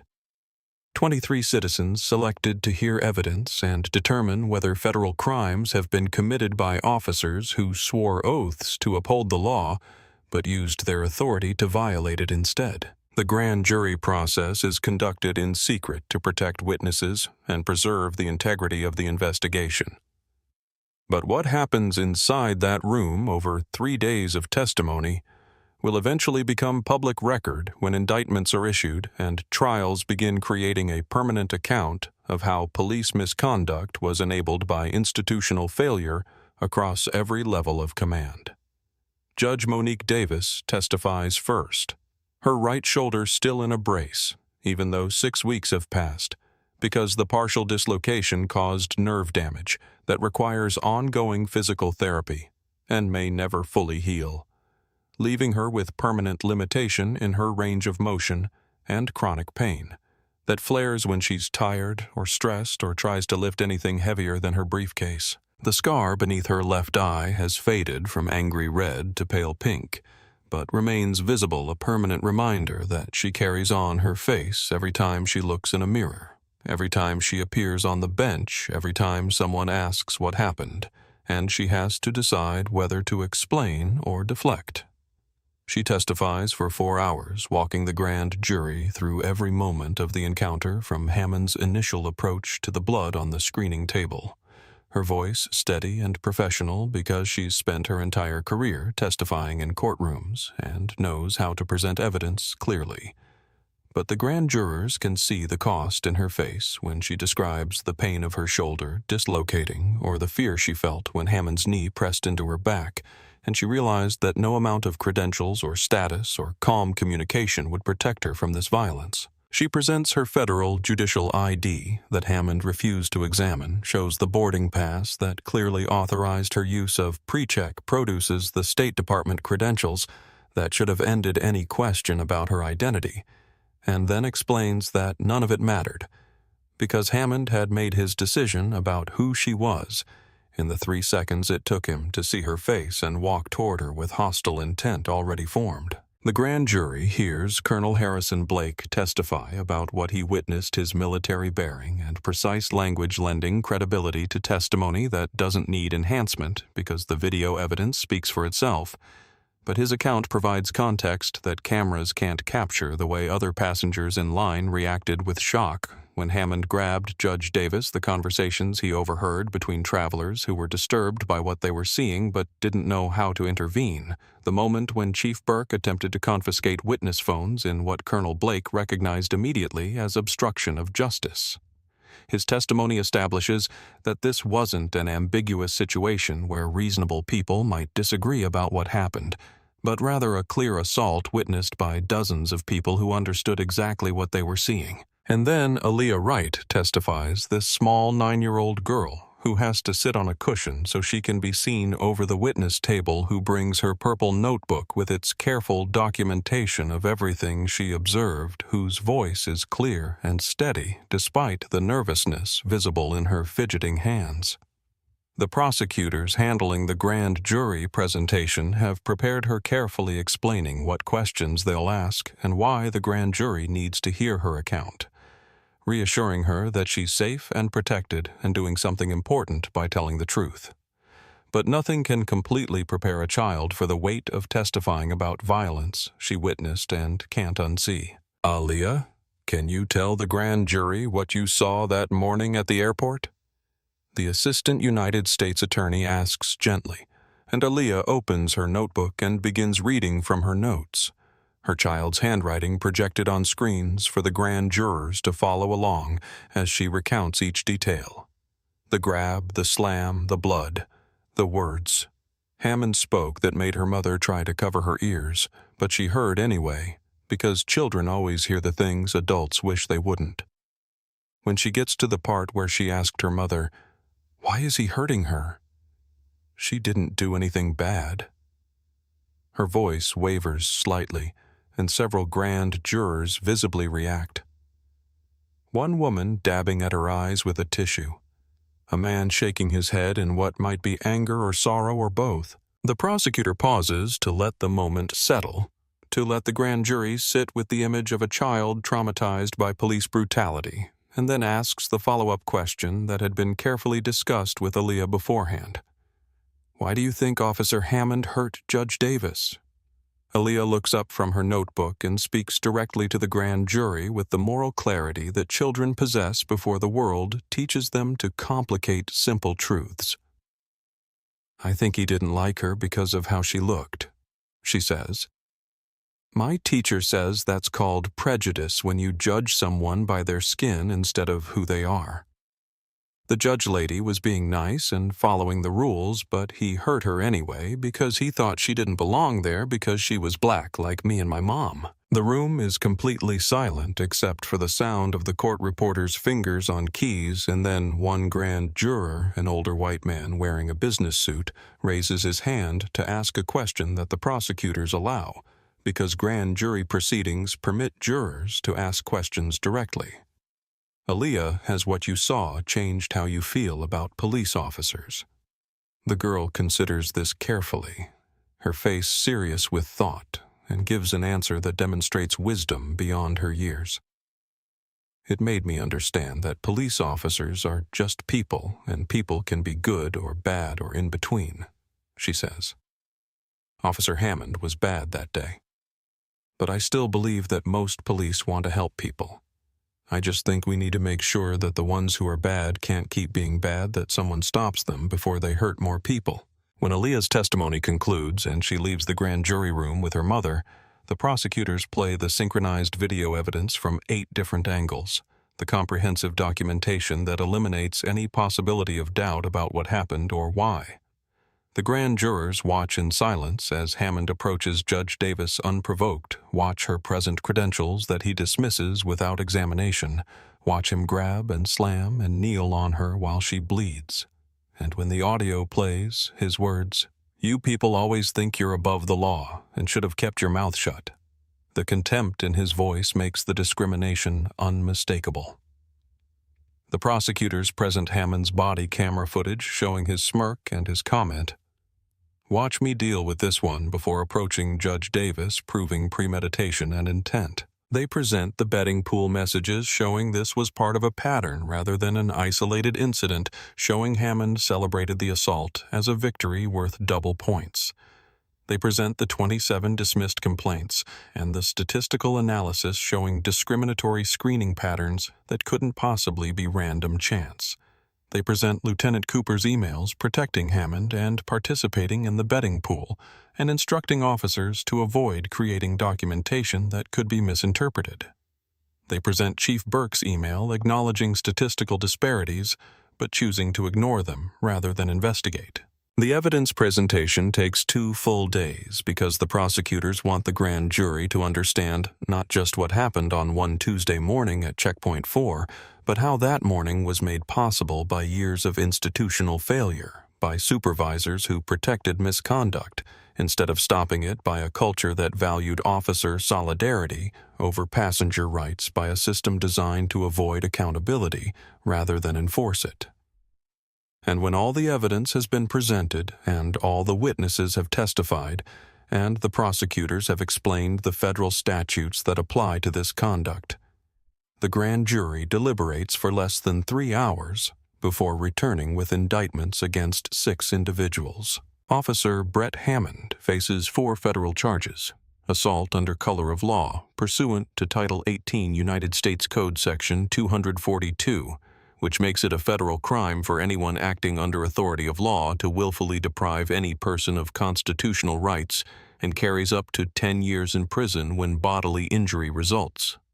Conspiracy to deprive civil rights under Title 18, United States Code Section 241, which addresses agreements between 2 or more people to injure or intimidate any person in the exercise of their constitutional rights, and carries up to 10 years imprisonment.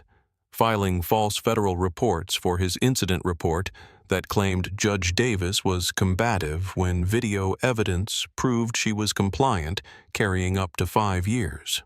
And obstruction of justice for his attempt to delete body camera footage before realizing it had automatically backed up to cloud servers, carrying up to 20 years. If convicted on all counts, Hammond faces a maximum of 45 years in federal prison, though sentencing guidelines will likely recommend something closer to 8 to 12 years based on the specific facts of his case.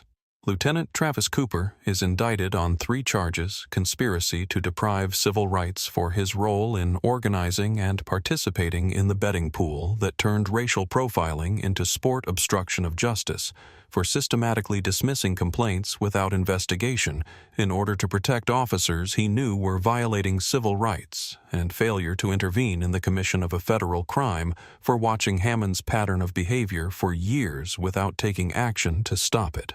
His maximum exposure is 35 years, though guidelines will likely recommend 5 to 8. Chief Raymond Burke faces 3 charges: obstruction of justice for attempting to confiscate witness phones, and for his email instructing supervisors to avoid creating documentation conspiracy to cover up civil rights violations for his role in the institutional structure that protected Hammond, despite clear evidence of discriminatory conduct and deprivation of rights under color of law for implementing policies that he knew resulted in constitutional violations. His maximum is 30 years, with guidelines likely recommending 4 to 7. Officers Kyle Peterson, Dean Garrett, and Mark Simmons. The other participants in the betting pool are each indicted on conspiracy to deprive civil rights charges, carrying up to 10 years each, though prosecutors have indicated willingness to recommend lighter sentences in exchange for cooperation and testimony against Hammond and the supervisors. Officer Joel Turner, who stood by and watched without intervening, but eventually cooperated with investigators, is granted full immunity from prosecution in exchange for his testimony at trial and his agreement to never work in law enforcement again, a deal that some civil rights advocates criticize as too lenient, but prosecutors defend as necessary to secure his testimony about the department culture that enabled misconduct. The indictments are unsealed on a Thursday morning 6 weeks after the assault, and the arrests happen simultaneously in a coordinated operation designed to prevent any of the defendants from fleeing or destroying additional evidence.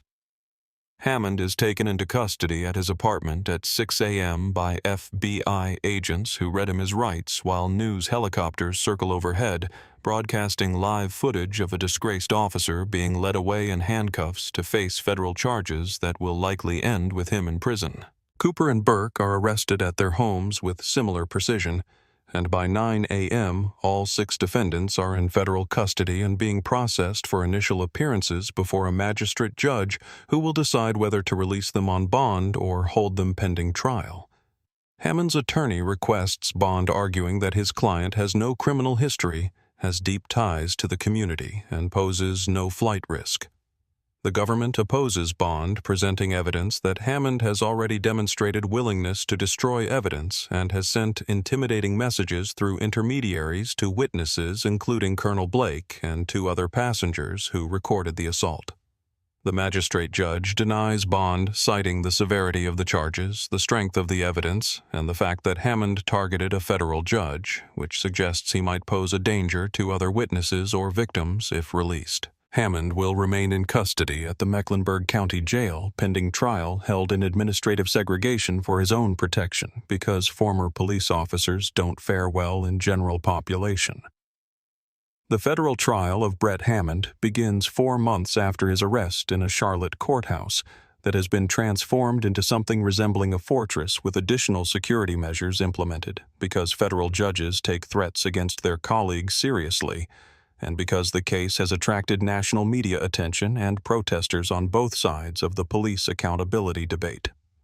The jury selection takes 2 full weeks because every potential juror in Charlotte has seen the video of Judge Davis bleeding on a screening table, has formed some opinion about police conduct, and racial justice has to be questioned carefully about whether they can set aside those pre-existing views and judge the case based solely on evidence presented at trial. The final jury is 8 women and 4 men, 7 white and 5 black, representing a range of ages and professions and backgrounds, all of whom survived the intense questioning about their ability to be fair and their opinions about police and their experiences with discrimination.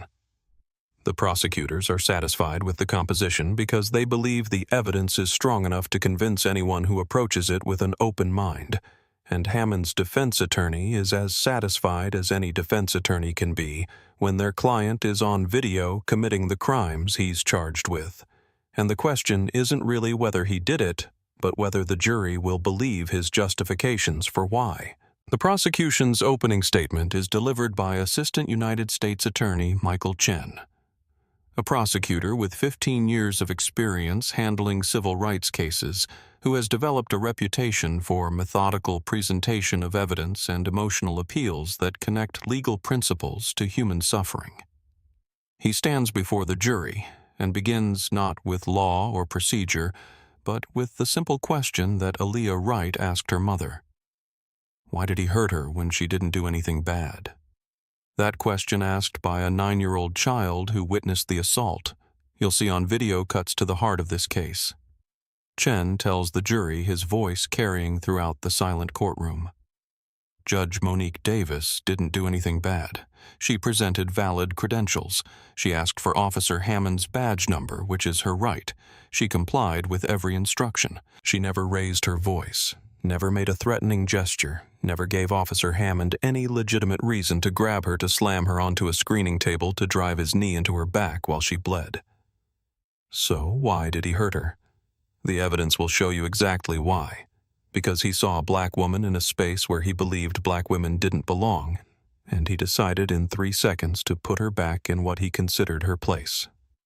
Chen walks the jury through what they'll see over the coming week's video from 8 different angles, showing the assault in comprehensive detailed testimony from witnesses including Judge Davis and Colonel Blake and Aaliyah Wright, evidence of Hammond's pattern of discriminatory behavior spanning 14 years, the betting pool messages that turn racial profiling into sport, the body camera footage showing premeditation, the medical evidence of injuries that Judge Davis will carry for the rest of her life. He explains the federal charges and what the government must prove, but mostly he tells a story about abuse of power and the catastrophic consequences when institutions protect bad officers instead of stopping them. Hammond's defense attorney, a private lawyer named Robert Walsh, who specializes in representing police officers and has a reputation for aggressive tactics and willingness to blame victims, delivers an opening statement that attempts to reframe the narrative entirely.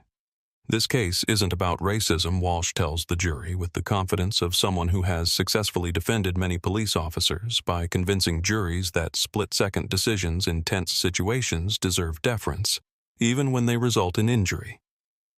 This is about a police officer doing his job in the way he was trained to do it, making security assessments based on behavioral cues and encountering a passenger who refused to comply with lawful orders. It's a bold strategy given that video evidence clearly shows Judge Davis complying with every instruction.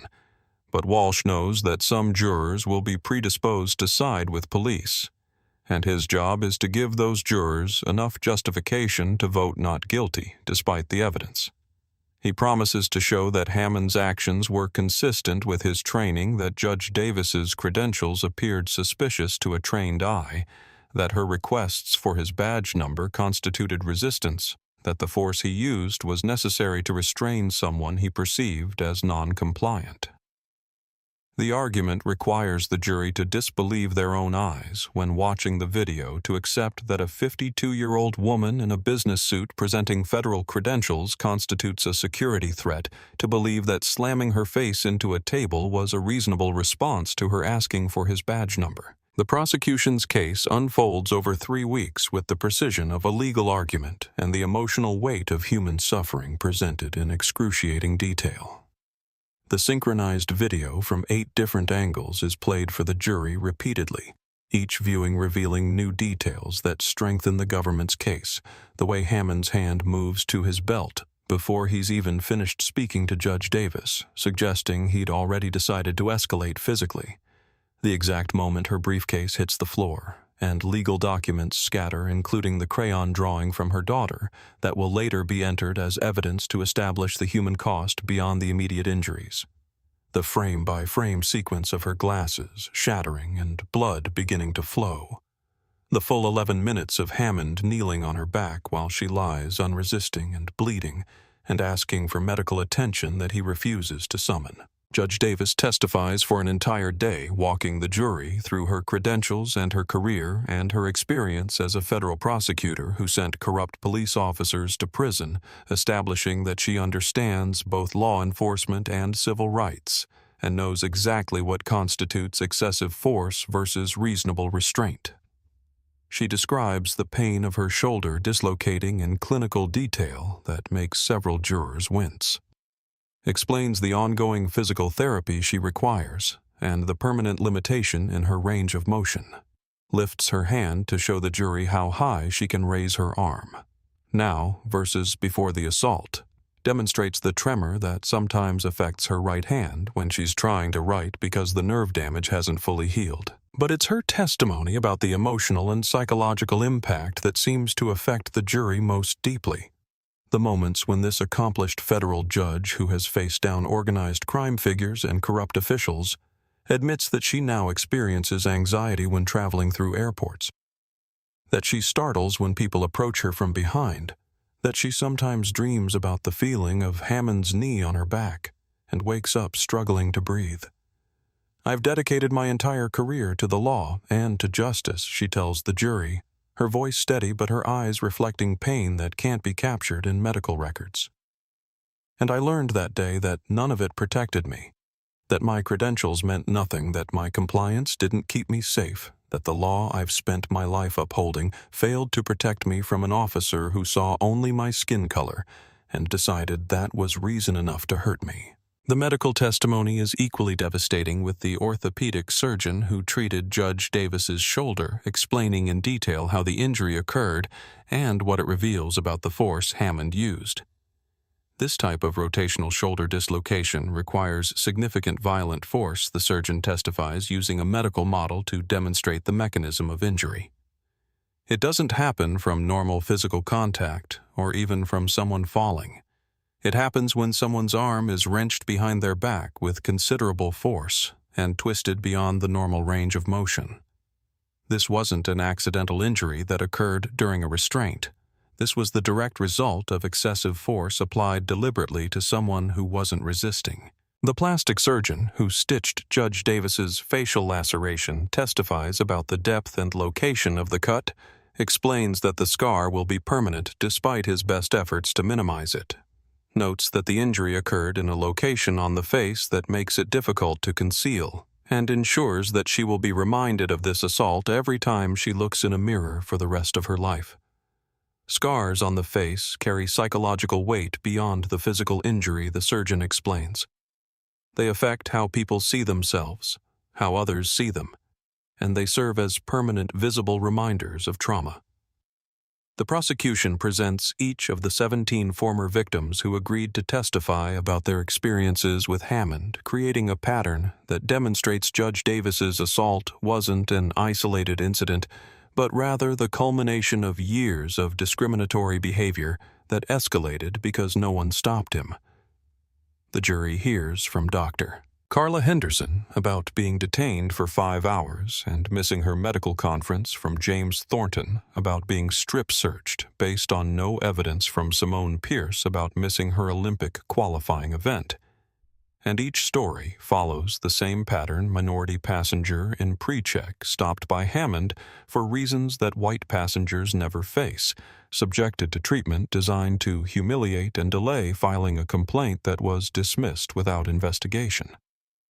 The statistical evidence presented by the FBI's forensic analysts is particularly compelling because numbers don't lie, and patterns reveal intent more clearly than any individual incident can. The jury sees charts showing that Hammond stopped minority passengers at 17 times the department average, that 91% of his additional screenings involved passengers of color, despite those passengers representing only 38% of pre-check users, that white passengers in expensive business attire passed through his checkpoint at a 99.4% rate, while black passengers in similar attire faced additional screening 47% of the time.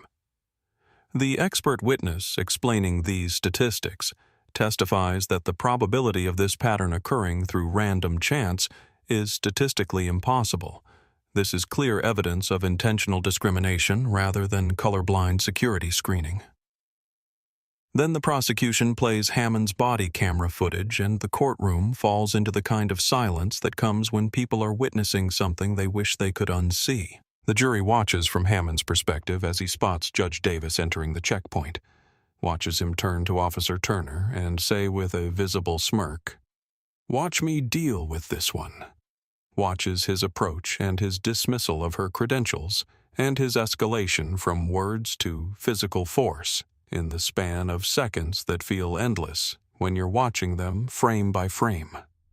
They hear his voice captured with perfect audio clarity saying, "You people always think you're above the law, and later should have kept your mouth shut," and the contempt in his tone makes the racial animus unmistakable, even to jurors who might prefer to believe that good police officers sometimes make mistakes rather than deliberately hurt people based on skin color. The betting pool evidence is introduced through the recovered encrypted messages that show Hammond and his colleagues turning racial profiling into competitive sport. And when the prosecutor projects these messages on screens for the jury to read, several jurors visibly recoil at the casual cruelty displayed in digital communication that the officers never imagined would be recovered and presented as evidence. The jury reads Hammond's message celebrating Judge Davis's assault as worth double points for his weekly total, reads his joke about drinks being on whoever comes in second place, reads the messages from other officers congratulating him on a good catch and asking for details about how he handled the situation. The prosecution's final piece of evidence is the most damning in terms of establishing institutional failure. The emails from Lieutenant Cooper protecting Hammond over years of complaints and participating in the betting pool, and the email from Chief Burke acknowledging statistical disparities, but choosing to ignore them rather than investigate. When the jury sees Burke's instruction to handle complaints at the supervisor level and avoid creating documentation that could be misinterpreted, they understand that this wasn't just one officer going rogue, but an entire system designed to protect misconduct rather than stop it. Hammond takes the stand in his own defense, despite his attorney's advice against it, because he has convinced himself that if he just explains his reasoning clearly enough, the jury will understand that he was doing his job the way he was taught to do it. His direct examination is carefully scripted with Walsh walking him through his training and his 14 years of experience, and his understanding of security protocols, establishing him as a dedicated officer who takes his responsibilities seriously and makes difficult decisions under pressure every day. Officer Hammond: "When you approached Judge Davis that morning, what were you thinking?" Walsh asks, and Hammond responds with the answer they've rehearsed. "I was assessing a traveler who appeared nervous and whose credentials seemed inconsistent with her presentation. I've been trained to watch for behavioral cues that might indicate security concerns, and I believed additional screening was warranted." But the cross-examination destroys him because no amount of preparation can make his justifications sound reasonable when confronted with video evidence that contradicts every claim he's making. The prosecutor plays the body camera footage showing Judge Davis looking calm and professional, asks Hammond to point out the nervous behavior he claims to have observed, and Hammond stumbles through non-responsive answers about subtle cues and officer intuition that sound increasingly desperate as the prosecutor systematically dismantles each justification.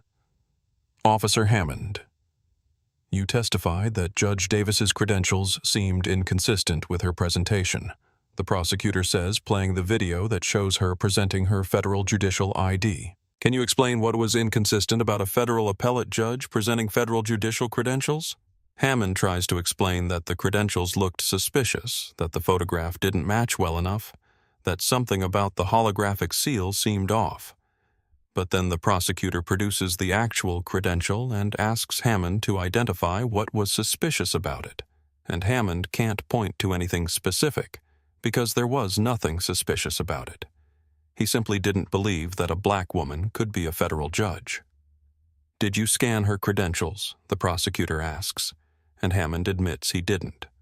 "Did you examine the holographic seal that you claim seemed suspicious?" "No." "Did you check the photograph against her face?" "No." "Did you run her name through the computer system that would have confirmed her identity in seconds?" "No." So when you say her credentials seemed suspicious, what you really mean is that you decided she didn't belong in pre-check based on looking at her for 3 seconds. Isn't that correct? Hammond denies. This insists his decision was based on legitimate security concerns, but the prosecutor plays his body camera footage showing him saying, "Watch me deal with this one," before he'd even spoken to Judge Davis, proving that he'd decided to stop her before any interaction occurred that could reveal suspicious behavior.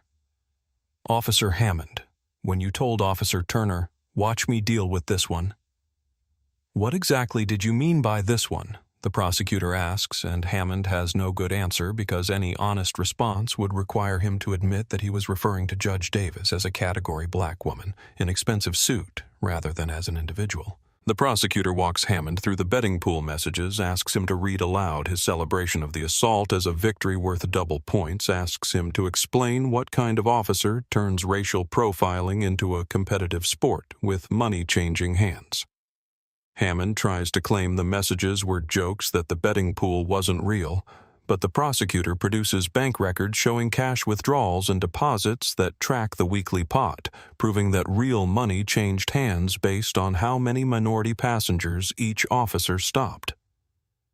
Officer Hammond, you sent this message 47 minutes after assaulting Judge Davis.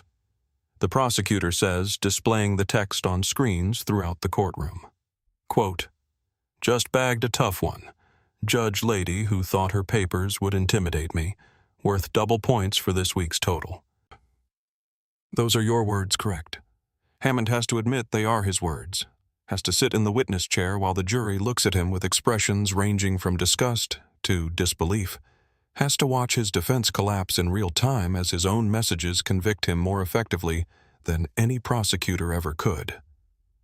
The cross-examination lasts for 6 brutal hours, across 2 days, and by the end, Hammond is exhausted and defensive and has contradicted himself so many times that his attorney can't repair the damage during redirect examination. The jury deliberates for 7 hours, and during that time, the prosecutors and defense attorneys wait in separate rooms, making predictions about how long deliberation suggests about the verdict.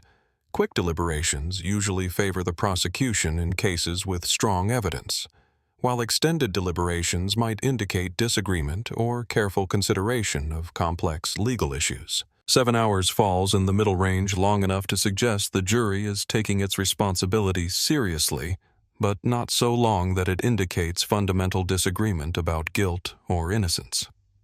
When the jury returns, the forewoman is a black woman in her 50s who works as a hospital administrator and who sat through every day of trial taking careful notes and showing no reaction to even the most emotional testimony. And when the judge asks if the jury has reached a verdict, she responds, "We have your honor," in a voice that gives nothing away about what decision they've reached. The court clerk reads the verdict forms aloud, 1 count at a time, and each time the answer is the same. Guilty. Guilty of assault under color of law. Guilty of conspiracy to deprive civil rights. Guilty of filing false federal reports. Guilty of obstruction of justice. Guilty on all counts.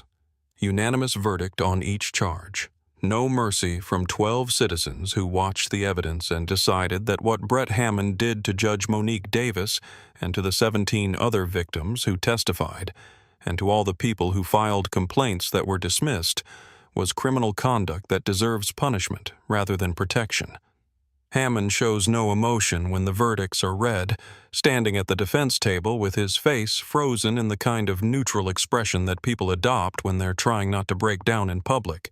But his hands grip the table edge hard enough that his knuckles go white, and later the court's security officer will notice indentations where his fingers pressed into the wood. He's remanded to custody immediately because the judge determines that his conviction on serious federal charges makes him a flight risk, and he's led out of the courtroom in handcuffs while Judge Davis watches from the front row of the gallery with an expression that isn't triumph, but something more complicated relief and vindication, mixed with the sadness of knowing that this victory required her blood and pain and trauma that she'll carry forever. The sentencing hearing takes place 3 weeks later, and both sides present evidence and argument about what punishment Hammond deserves for the crimes he's been convicted of committing. The prosecution argues for the high end of the sentencing guidelines, presenting victim impact statements from Judge Davis and the other 17 victims, and emphasizing the need to send a message that police officers who abuse their authority will face serious consequences. The defense argues for leniency based on Hammond's 14 years of service and his lack of prior criminal history, trying to portray him as a flawed man who made mistakes rather than a calculating abuser who targeted vulnerable people for years. Judge Davis delivers a victim impact statement that the courtroom listens to in complete silence, her voice steady as she describes the ongoing physical pain from her shoulder injury and the psychological trauma that affects her daily life, but also talking about the broader impact of knowing that Hammond targeted her because of her race and that the system protected him for 14 years while ignoring the voices of the people he hurt. When you sentence Officer Hammond, you're not just sentencing one man, she tells the judge. You're making a statement about whether police officers can abuse their authority against black people and get away with it. You're making a statement about whether our institutions protect civil rights or protect those who violate them. Please make sure your sentence sends the right message. The federal judge presiding over the sentencing is a white man in his 60s who spent 30 years as a prosecutor before being appointed to the bench, and he delivers a sentence that reflects both the seriousness of Hammond's crimes and the need to deter other officers who might be tempted to abuse their authority in similar ways.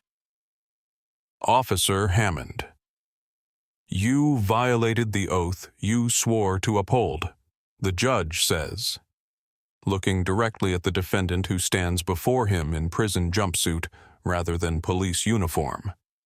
You weaponized your authority against the very people you were sworn to protect. You targeted them based on the color of their skin. You hurt them when they were compliant. You celebrated their suffering as victories in a betting pool that turned discrimination into sport. And when your actions were questioned, you lied and tried to destroy evidence rather than accept accountability. The sentence is 9 years in federal prison, a significant term that falls in the middle of the possible range, but sends an unmistakable message that assaulting federal judges and running discriminatory betting pools results in serious punishment.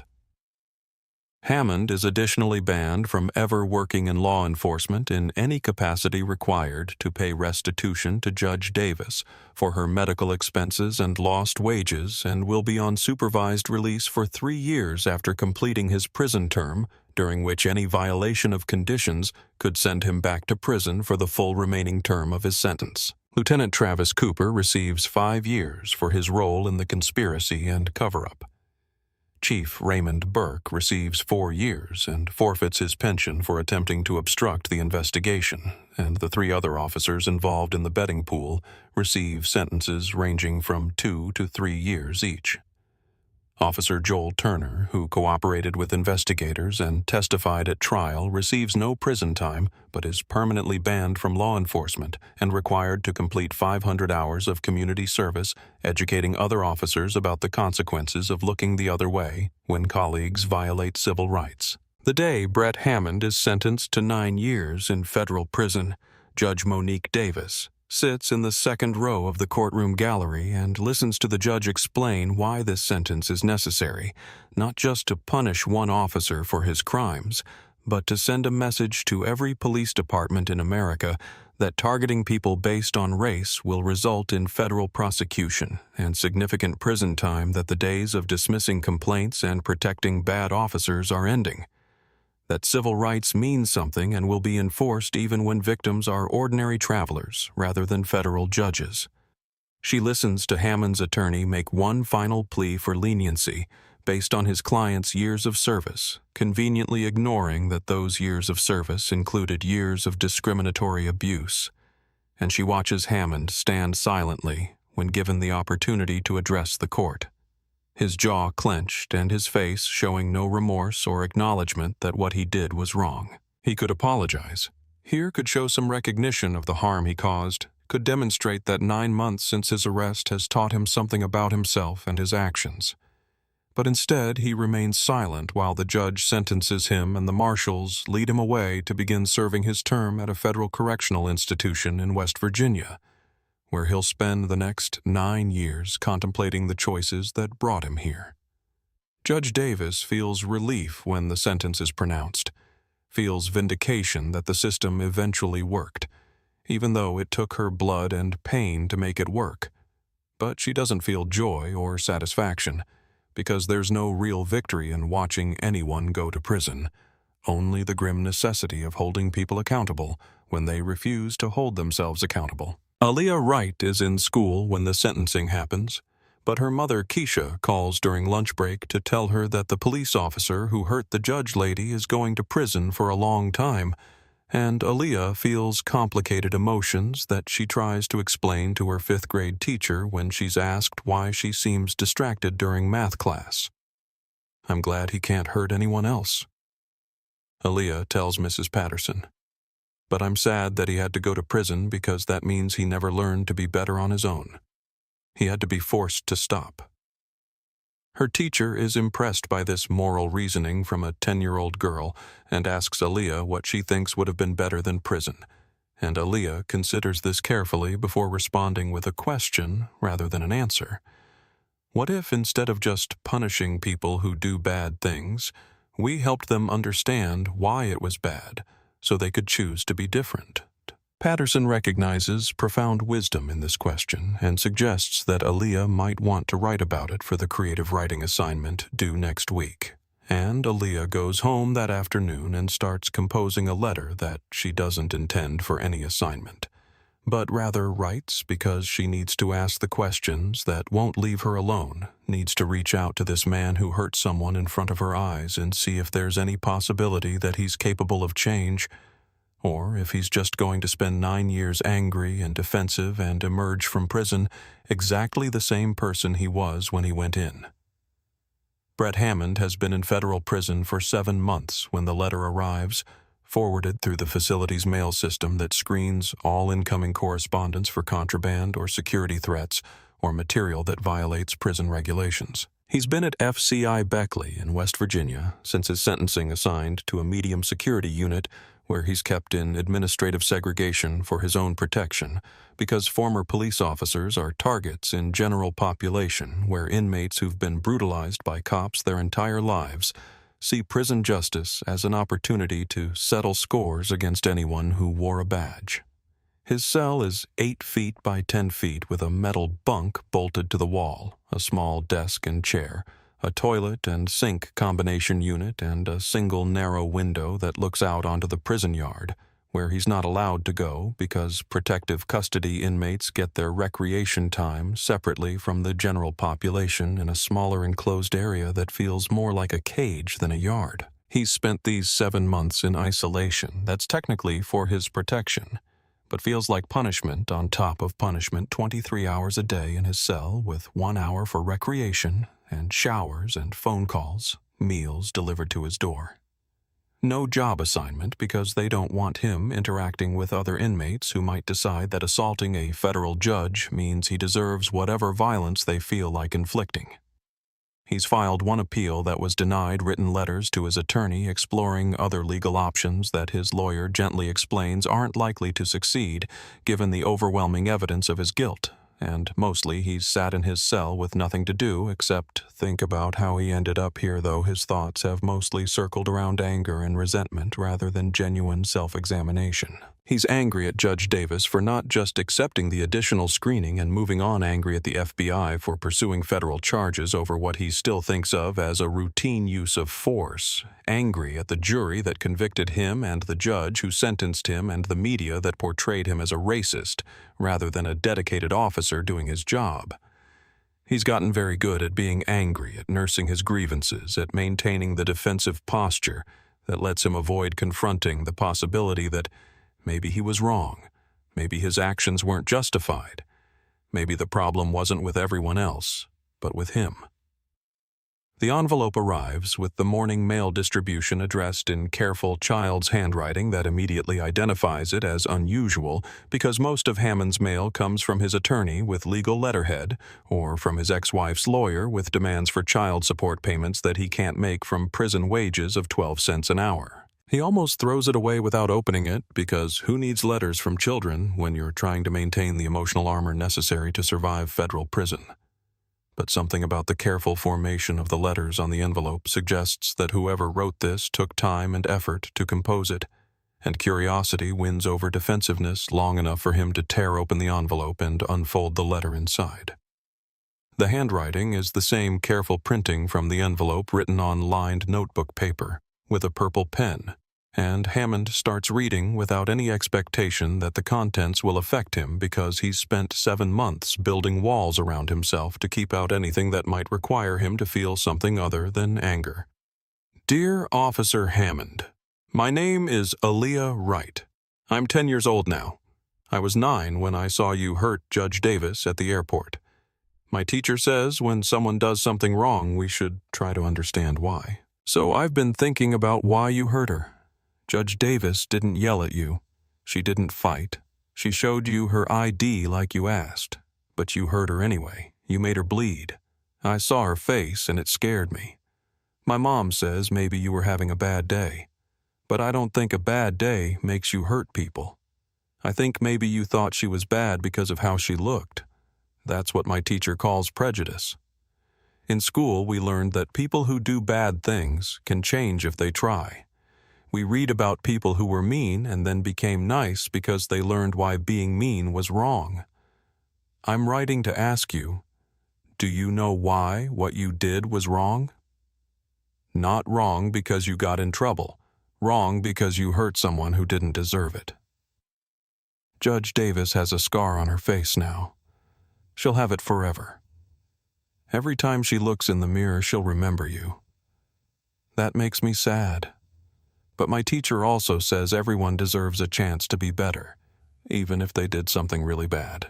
So I'm giving you a chance.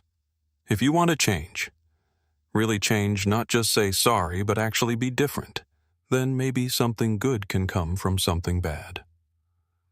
My question is, do you want to change? Sincerely, Aaliyah Wright. Hammond reads the letter once quickly. His first reaction, defensive anger that a child would presume to lecture him about right and wrong, would reduce his complex professional judgment to simple prejudice, would ask him questions that assume guilt rather than understanding that he was doing his job in difficult circumstances. He crumples the letter and throws it in the corner of his cell, lies down on his bunk and stares at the ceiling, and tries to return to the comfortable anger that sustained him through 7 months of isolation. But the letter won't leave him alone. At 2 a.m, he's still awake, staring at that crumpled paper in the corner, and the question echoes in his mind in a child's voice. Do you know why what you did was wrong? Not wrong because you got in trouble. Wrong because you hurt someone who didn't deserve it. He tries to push the question away, tries to return to his familiar justifications. She should have complied. She should have accepted the screening. She should have known better than to question his authority. But the justifications sound increasingly hollow in the silence of his cell, where there's no one to perform for no audience to convince just him, and the truth that he's been avoiding for 7 months.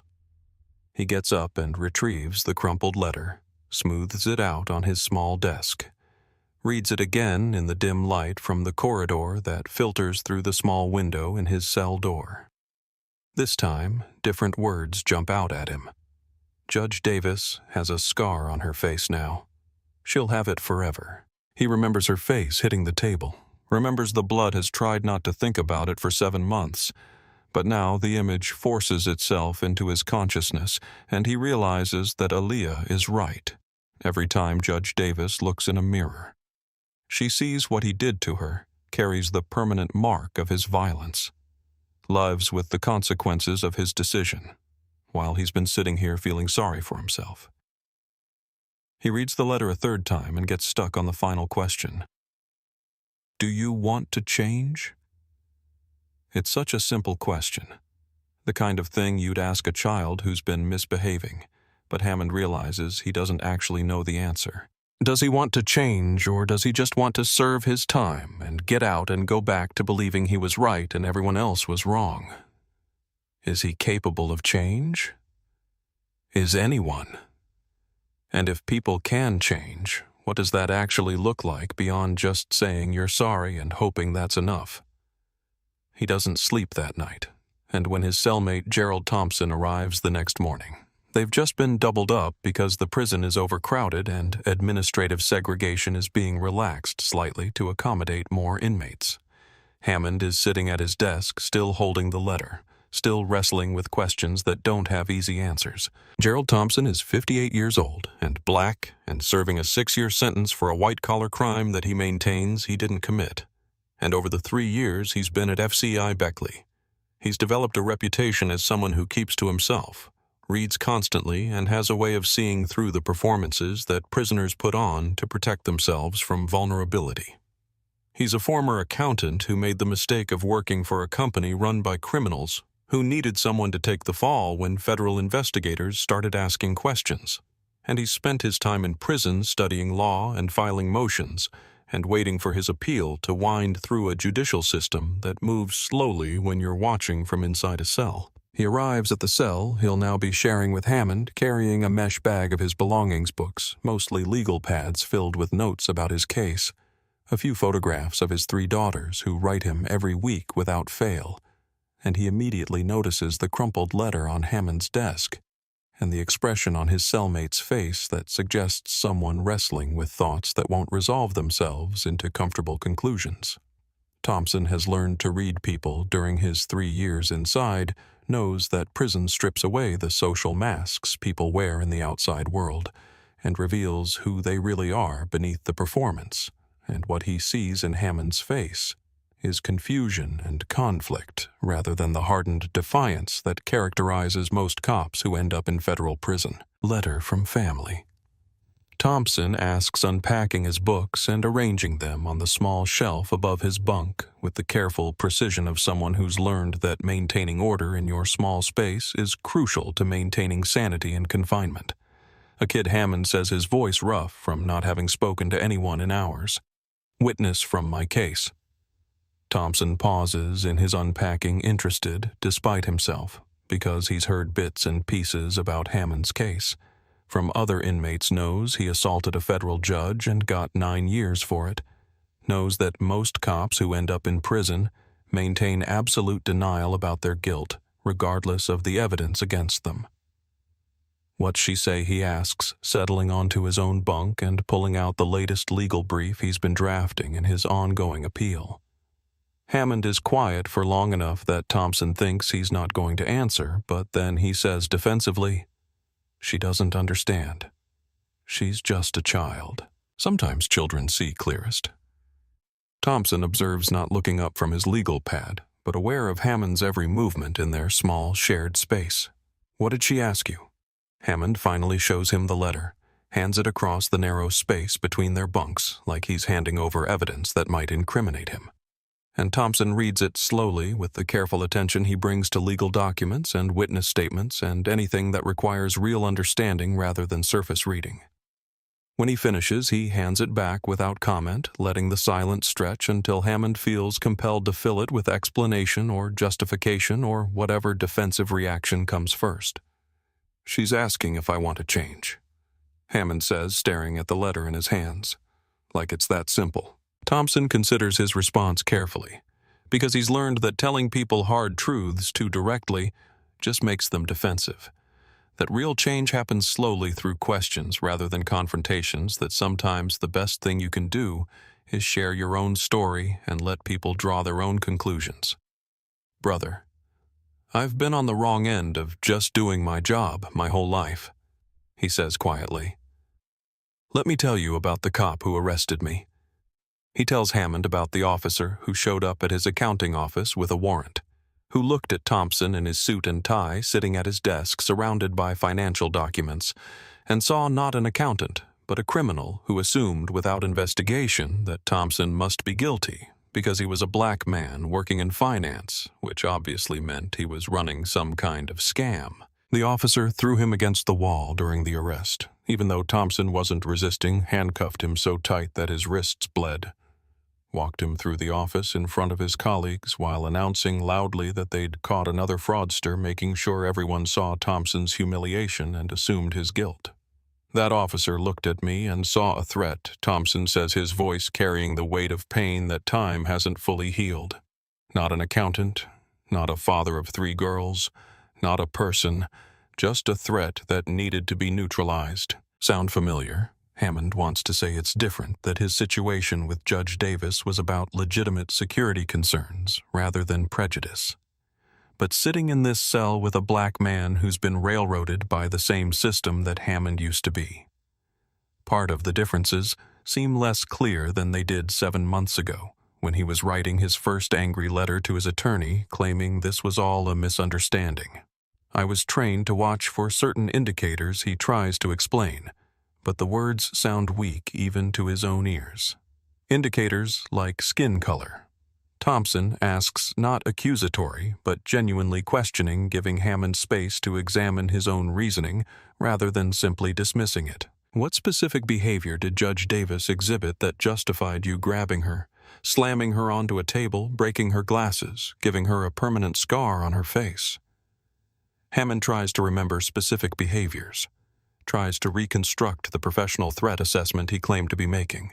But when he's honest with himself, all he can remember is seeing a black woman in an expensive suit approaching the pre-check line and feeling immediate certainty that she didn't belong there, that she must have gotten her credentials through some mistake or fraud, that his job was to expose the deception and put her back in her place. I thought she was trying to use credentials that weren't really hers, he says. But even as he speaks, he remembers that he didn't actually examine those credentials, didn't scan them or verify them or do any of the basic checks that would have confirmed their authenticity in seconds. Did you examine the credentials, Thompson asks, and Hammond has to admit he didn't. Did you run her name through the computer? No. Did you have any evidence beyond your gut feeling that she didn't belong in that line? No.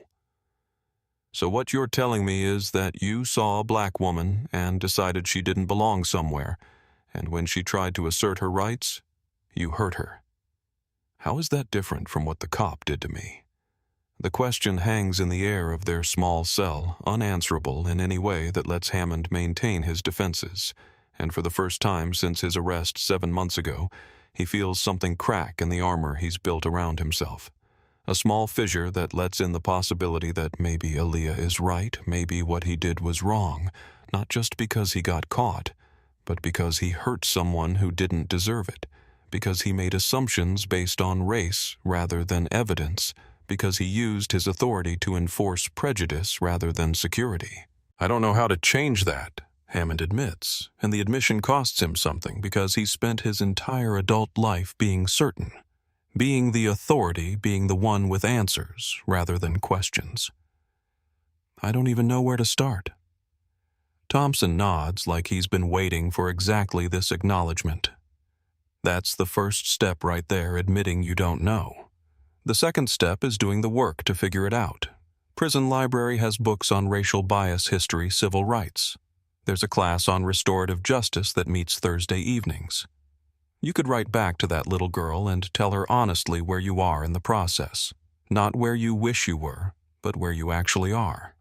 You could stop defending what you did and start examining why you did it. Hammond looks down at Aaliyah's letter again, at her question written in purple ink in a child's careful handwriting, and feels the weight of it pressing on him in ways that 9 months of legal proceedings and sentencing and incarceration haven't managed to touch.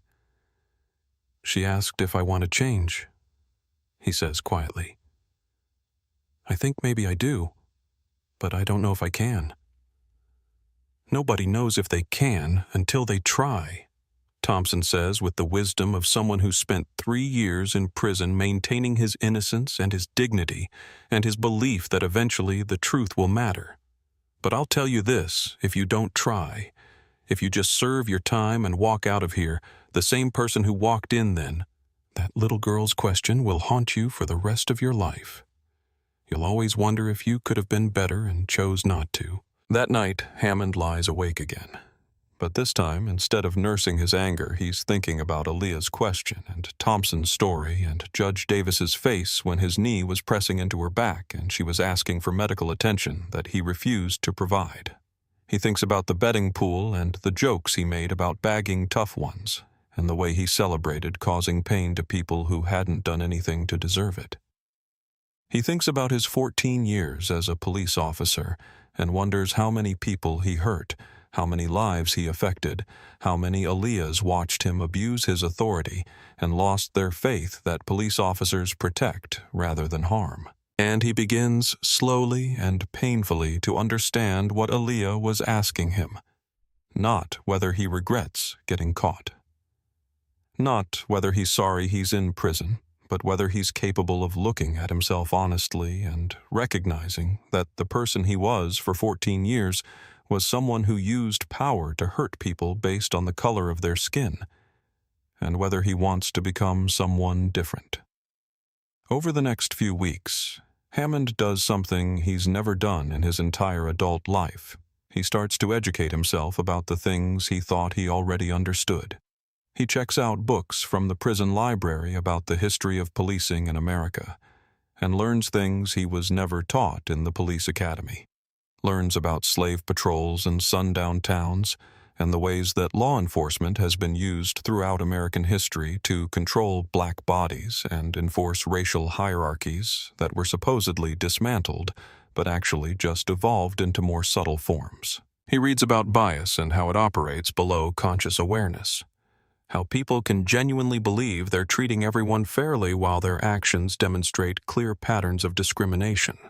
He enrolls in the Thursday evening restorative justice class that Thompson mentioned, sitting in a circle with 11 other inmates and a facilitator from outside the prison who guides them through discussions about accountability and harm and the possibility of transformation.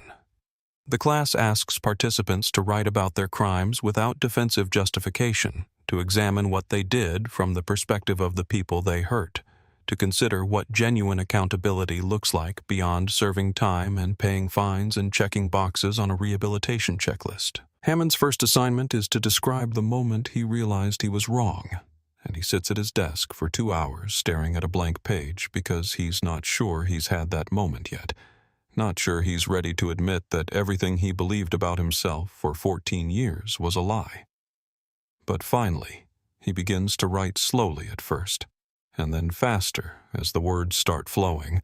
I saw a black woman in an expensive suit and decided in 3 seconds that she didn't belong in the pre-check line. I didn't examine her credentials. I didn't verify her identity. I didn't follow any of the procedures I was trained to follow.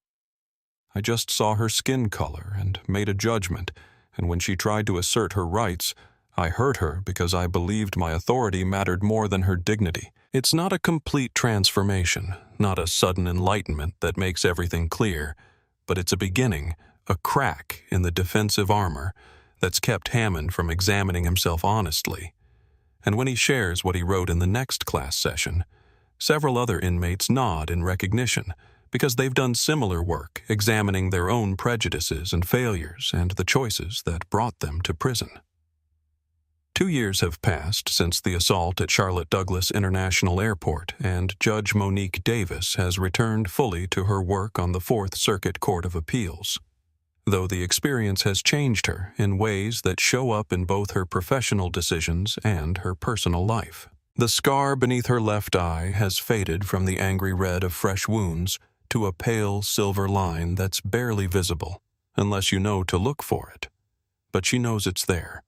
Sees it every morning when she puts on makeup, carries the permanent reminder that credentials and accomplishments and status don't protect black women from violence.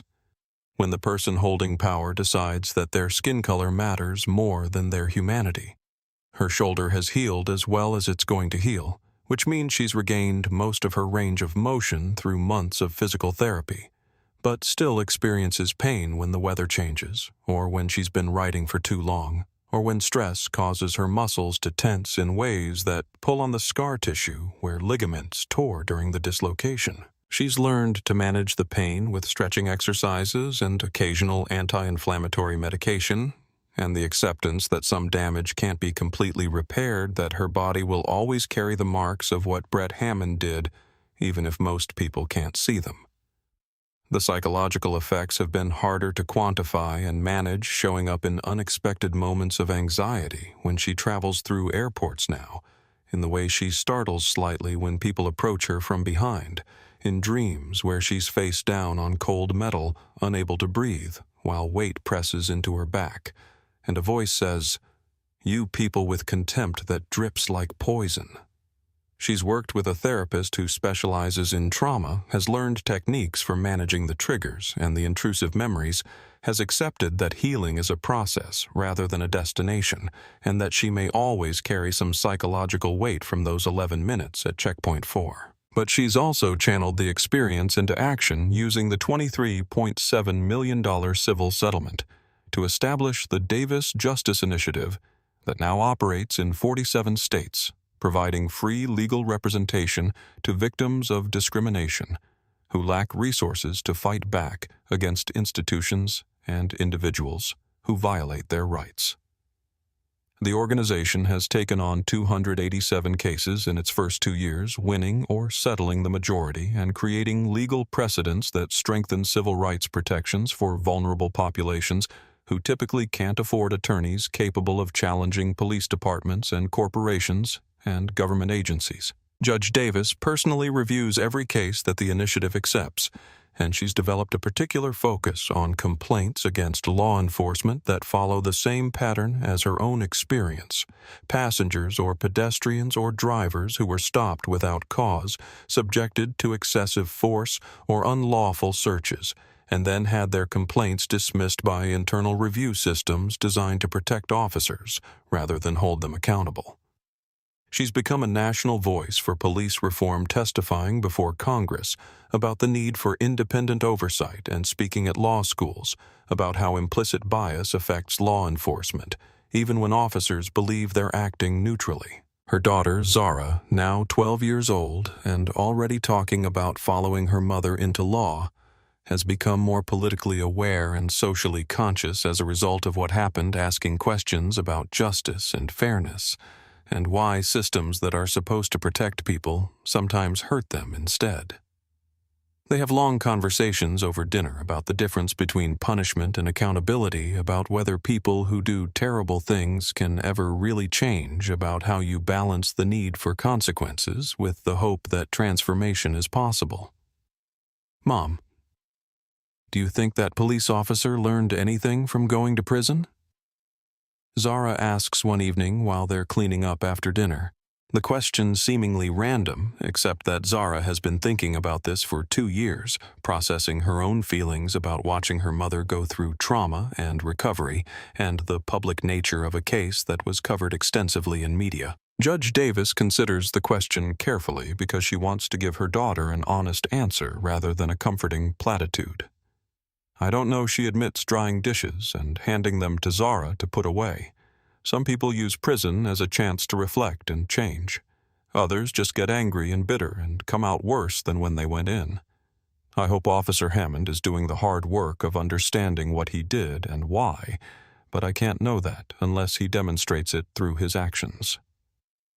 "Would you want to talk to him?" Zara asks, and the question surprises Judge Davis because she hasn't considered the possibility of any communication with Hammond beyond the legal proceedings that already concluded with his conviction and sentencing. "I don't know," she says again, realizing as she speaks that she's genuinely uncertain rather than automatically dismissive. "Part of me doesn't want to give him any more of my time or energy. He's already taken so much. But another part of me wonders if there's value in confronting him directly, in making sure he understands the full impact of what he did in creating some possibility for accountability that goes beyond just serving time." She thinks about this conversation later that evening when she's reviewing case files in her home office and she realizes that Zara's question has planted a seed that she can't quite ignore. What would it mean to confront Hammond directly? What would she want to say to him? What would she want to hear from him? And is there any possibility that such a confrontation could be healing rather than just reopening wounds that have started to close? The question becomes more pressing. A few days later, when she receives a letter forwarded through the court administrator's office, a communication from the prison restorative justice coordinator at FCY Beckley, asking if Judge Davis would be willing to participate in a victim-offender dialogue with Brett Hammond as part of his participation in the prison's restorative justice program. The letter explains that Hammond has been working through a structured process of accountability and transformation for the past year, that he's asked for the opportunity to speak directly with Judge Davis and take responsibility for the harm he caused, that the dialogue would be facilitated by trained professionals and would only proceed if she's willing and comfortable with the process. Judge Davis sets the letter aside without responding immediately because this kind of decision requires careful thought rather than reactive choice. She consults with her therapist about whether confronting Hammond directly might be re-traumatizing or potentially healing, talks with colleagues who work in restorative justice about what these dialogues typically look like and what outcomes they produce, and spends several sleepless nights thinking about what she would want from such an encounter and whether there's any realistic possibility of getting it. She also receives another letter, this one from Aaliyah Wright, who is now 11 years old and has been writing to Brett Hammond for the past 18 months, creating a correspondence that Aaliyah's mother Keisha has carefully supervised and that has apparently been part of Hammond's journey toward understanding what he did and why it was wrong. Aaliyah writes to Judge Davis explaining that she believes Hammond is trying to change, that he's been taking classes and reading books and writing about his actions with what seems like genuine remorse, rather than just the performance of remorse designed to look good for parole boards. "I know he hurt you," Aaliyah writes in her 11-year-old's careful handwriting, "and you don't have to forgive him or even talk to him if you don't want to. But I think he's trying to understand what he did, and maybe if you talk to him, you could help him understand it better. I'll be there too if you want, because I think someone needs to make sure he's really listening and not just saying what he thinks you want to hear." Judge Davis reads this letter from a child who witnessed her assault and has somehow maintained faith in the possibility of human transformation, and she finds herself moved by Aaliyah's moral courage and her refusal to reduce people to just the worst thing they've ever done.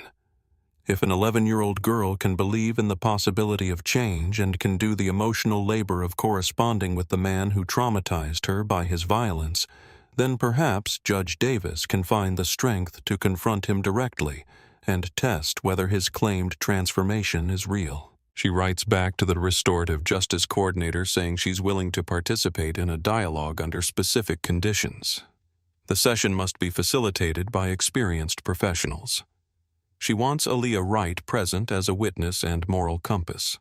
She needs the ability to end the conversation at any time if it becomes too difficult, and she wants clear agreement that this dialogue doesn't affect Hammond's sentence or create any obligation for her to support early release or reduce charges.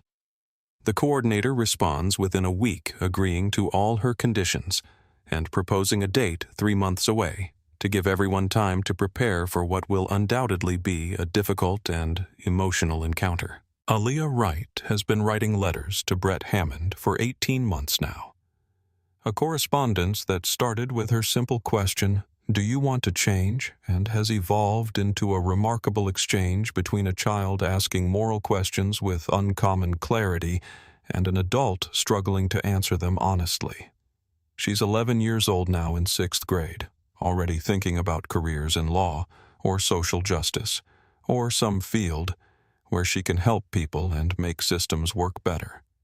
And her teacher has told her parents that the maturity and moral reasoning she demonstrates is extraordinary for someone her age. Though her parents know that trauma often forces children to grow up faster than they should. Her first letter received no response for 3 weeks, and she was beginning to think that Hammond had thrown it away, or ignored it, or wasn't interested in the questions she was asking. But then an envelope arrived with a prison return address and handwriting that was less careful than hers, but showed evidence of effort to communicate clearly. The letter was short, only 2 paragraphs, and it didn't answer her question directly, but it acknowledged her letter and admitted that he was struggling with what she'd asked him. "I don't know if I want to change," Hammond had written. "I don't even know if I can change or what that would look like. But your question made me think about things I've been avoiding thinking about, and maybe that's the first step, even if I don't know where it leads." Aaliyah wrote back immediately with more questions. What specifically was he avoiding thinking about? Had he considered Judge Davis's perspective? Did he understand why what he did was wrong beyond just getting in trouble for it? And this began a pattern of correspondence where Aaliyah asked questions and Hammond struggled to answer them honestly. And through the struggle, he began to examine himself in ways he'd never done before. She was relentless in her moral clarity, never letting him hide behind justifications or excuses, calling out his defensive language when he tried to blame Judge Davis for not complying or claim that his actions were consistent with his training. "You keep saying she didn't comply," Aaliyah wrote in her 5th letter, "but the videos show she did everything you told her to do. She stepped out of line when you asked. She put her hands where you could see them. She didn't yell or fight. So when you say she didn't comply, what you really mean is she asked for your badge number and that made you mad. Being mad isn't a good reason to hurt someone." Hammond's response to that letter marked a turning point in his thinking, the first time he acknowledged without defensive qualification that Aaliyah was right and he was wrong. "You're right," he wrote. "She did comply with every instruction I gave. What I meant by non-compliant was that she questioned my authority by asking for my badge number, and I was taught that questioning authority is a form of resistance that needs to be shut down before it escalates. But you're right that being questioned isn't a good reason to hurt someone, and the fact that I responded to her reasonable request by slamming her onto a table says something about me that I'm just starting to understand." The letters continued with Aaliyah pushing Hammond to articulate specifically what he was starting to understand about himself, and Hammond doing the hard work of examining his biases and assumptions and the ways he'd been trained to see certain people as threats based on skin color rather than behavior. She sent him articles about implicit bias and the history of policing in America, materials she'd researched with help from her mother and her teachers, and she asked him to read them and respond with his thoughts about how they connected to his own actions. "I read the article you sent about slave patrols," Hammond wrote in one letter, "and it made me uncomfortable, because I could see patterns in my own behavior that connect to that history, even though I never consciously thought of myself as racist. I stopped black travelers at much higher rates than white travelers because I was taught to look for certain threat indicators that somehow always seemed to correlate with skin color.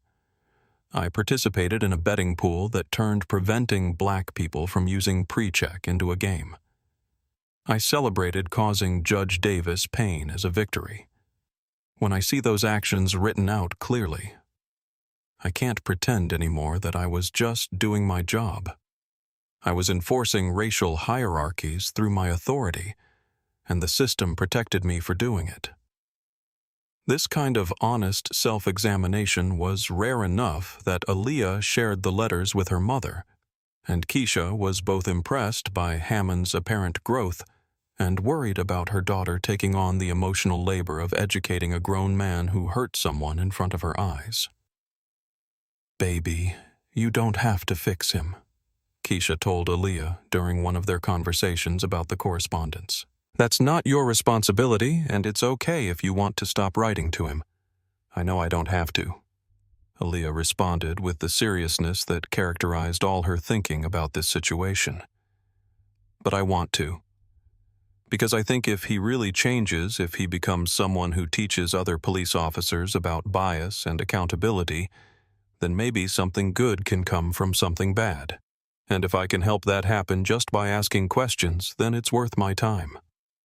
After a year of correspondence, Aaliyah made a bold suggestion in one of her letters. She proposed that Hammond should meet with Judge Davis in a restorative justice dialogue, where he could take direct accountability for what he did, and she could confront him with the full impact of his actions.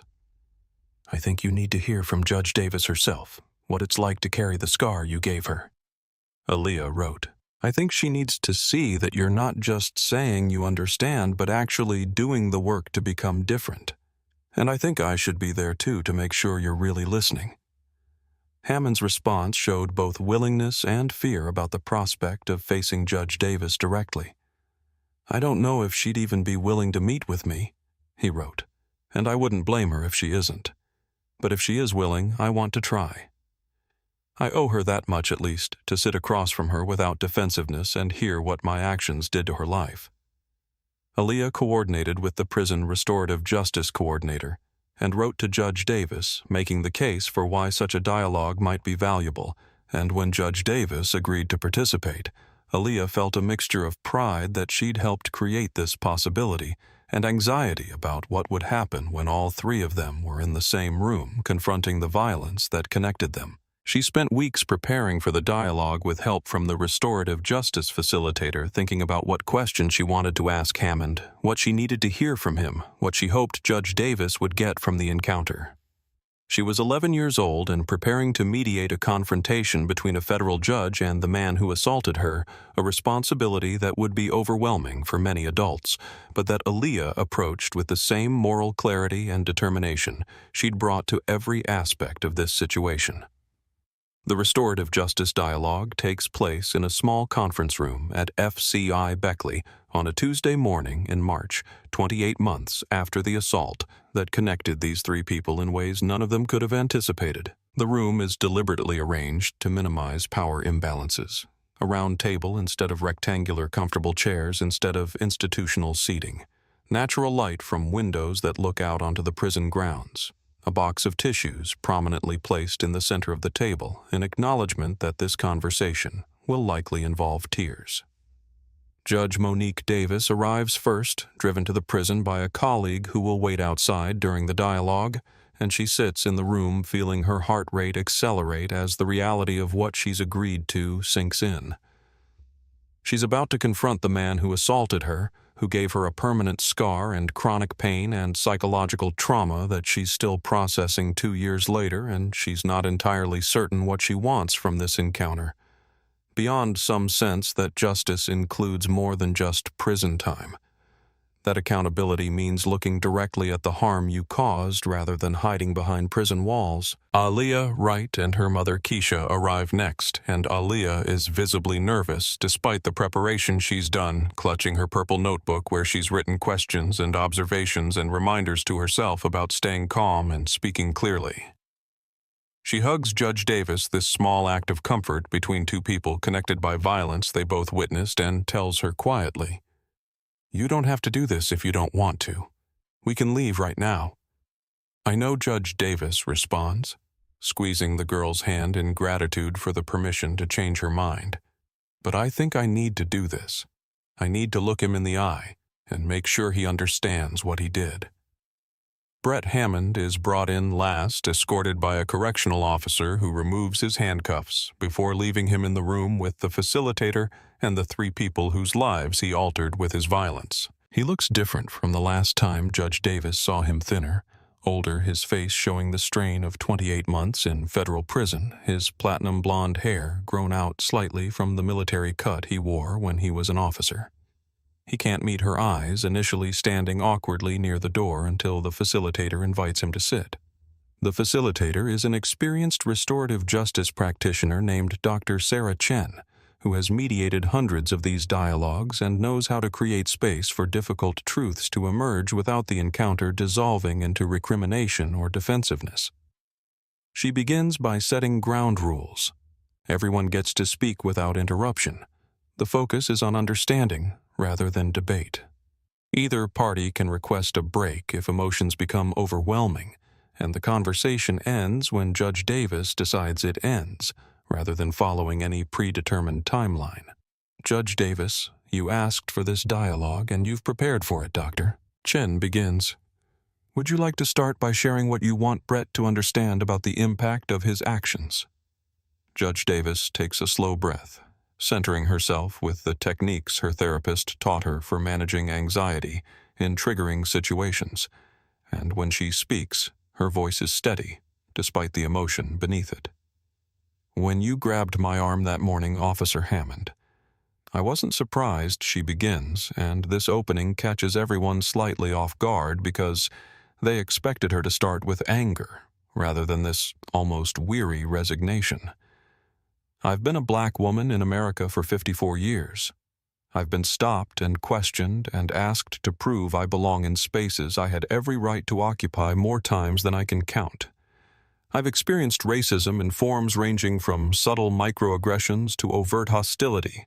So when you decided I didn't belong in that pre-check line, part of me thought, here we go again. She pauses, gathering her thoughts, and continues with more force. But what I didn't expect was the violence. I showed you my credentials, my federal judicial ID, my TSA Pre-Check approval, my State Department clearance. I spoke to you respectfully. I complied with your instructions. I asked for your badge number, which is my right under department policy. And your response was to grab me hard enough to leave bruises that lasted 3 weeks, to slam me onto a screening table with enough force to shatter my glasses and split my face open to drive your knee into my back while I bled and begged for medical attention. Hammond's hands are clenched on the table, his face pale, but he maintains eye contact because he knows that looking away would be another form of violence, another way of refusing to acknowledge the reality of what he did. You dislocated my shoulder, Judge Davis continues, her voice cracking slightly as emotion breaks through her controlled delivery. Do you know what that feels like? It feels like your arm is being torn from your body. It feels like every nerve is screaming. I still can't lift my right arm above my head without pain. I still wake up some mornings with my shoulder aching, and every time it does, I remember you. She touches the faint scar beneath her left eye. This is permanent. I'll carry this mark for the rest of my life. Every time I look in a mirror, every time someone asks what happened, every time I appear on the bench or in public, this scar is there reminding me and everyone who sees it that a police officer decided I didn't belong somewhere and hurt me for asserting my rights. Tears are flowing freely now, and she doesn't wipe them away, lets Hammond see the full weight of the pain he caused. But the worst part isn't the physical injuries. Those will heal, or at least stabilize. The worst part is knowing that my credentials meant nothing to you, that my compliance didn't protect me, that everything I've accomplished in my life, graduating from Harvard Law School, spending 23 years as a federal prosecutor, being confirmed by the United States Senate to serve on a federal appellate court. None of it mattered, because you looked at my skin color and decided in 3 seconds that I was someone you could hurt. She falls silent, exhausted from the emotional weight of speaking these truths aloud to the man who caused them, and Dr. Chen gently asks Hammond if he's ready to respond. He nods, takes a breath that shudders slightly, and begins speaking with a voice that carries none of the defensive certainty he displayed during his trial. Your Honor, I don't have words that are adequate to what you've just shared. He starts, and already Aaliyah is watching him carefully to see if this is genuine or performance. I've spent 28 months trying to understand why I did what I did, trying to examine the biases I carried without questioning them. And what I've realized is that you're exactly right. I looked at you for 3 seconds and decided you didn't belong there, because black women in expensive suits didn't fit my mental model of who uses pre-check. He swallows hard, forces himself to continue. I didn't examine your credentials because I'd already decided they must be fake or stolen, or somehow fraudulent, because the alternative would have been to question my assumption that you didn't belong. When you asked for my badge number, I heard it as a challenge to my authority rather than a reasonable request for accountability. And when I hurt you, when I grabbed you and slammed you and put my knee on your back while you bled, I was enforcing what I believed was the natural order of things, that some people belonged in certain spaces and others needed to be reminded they didn't. Aaliyah raises her hand slightly, a gesture so reminiscent of a student in class that it breaks the tension momentarily, and Dr. Chen nods for her to speak.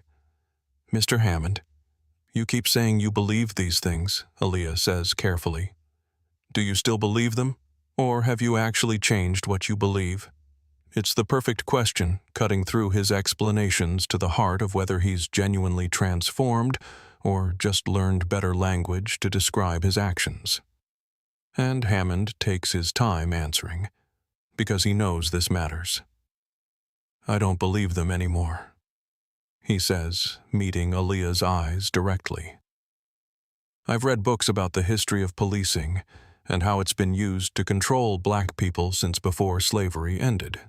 I've learned about implicit bias and how it works below conscious awareness.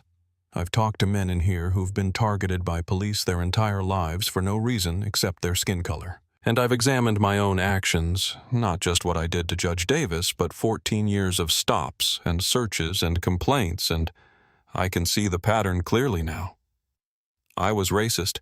I am working every day to unlearn that racism, but it doesn't change what I was or what I did."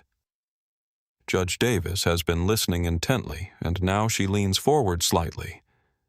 "What does that work look like?" she asks.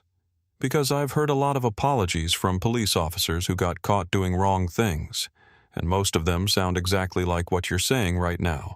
They've learned, they've grown, they understand.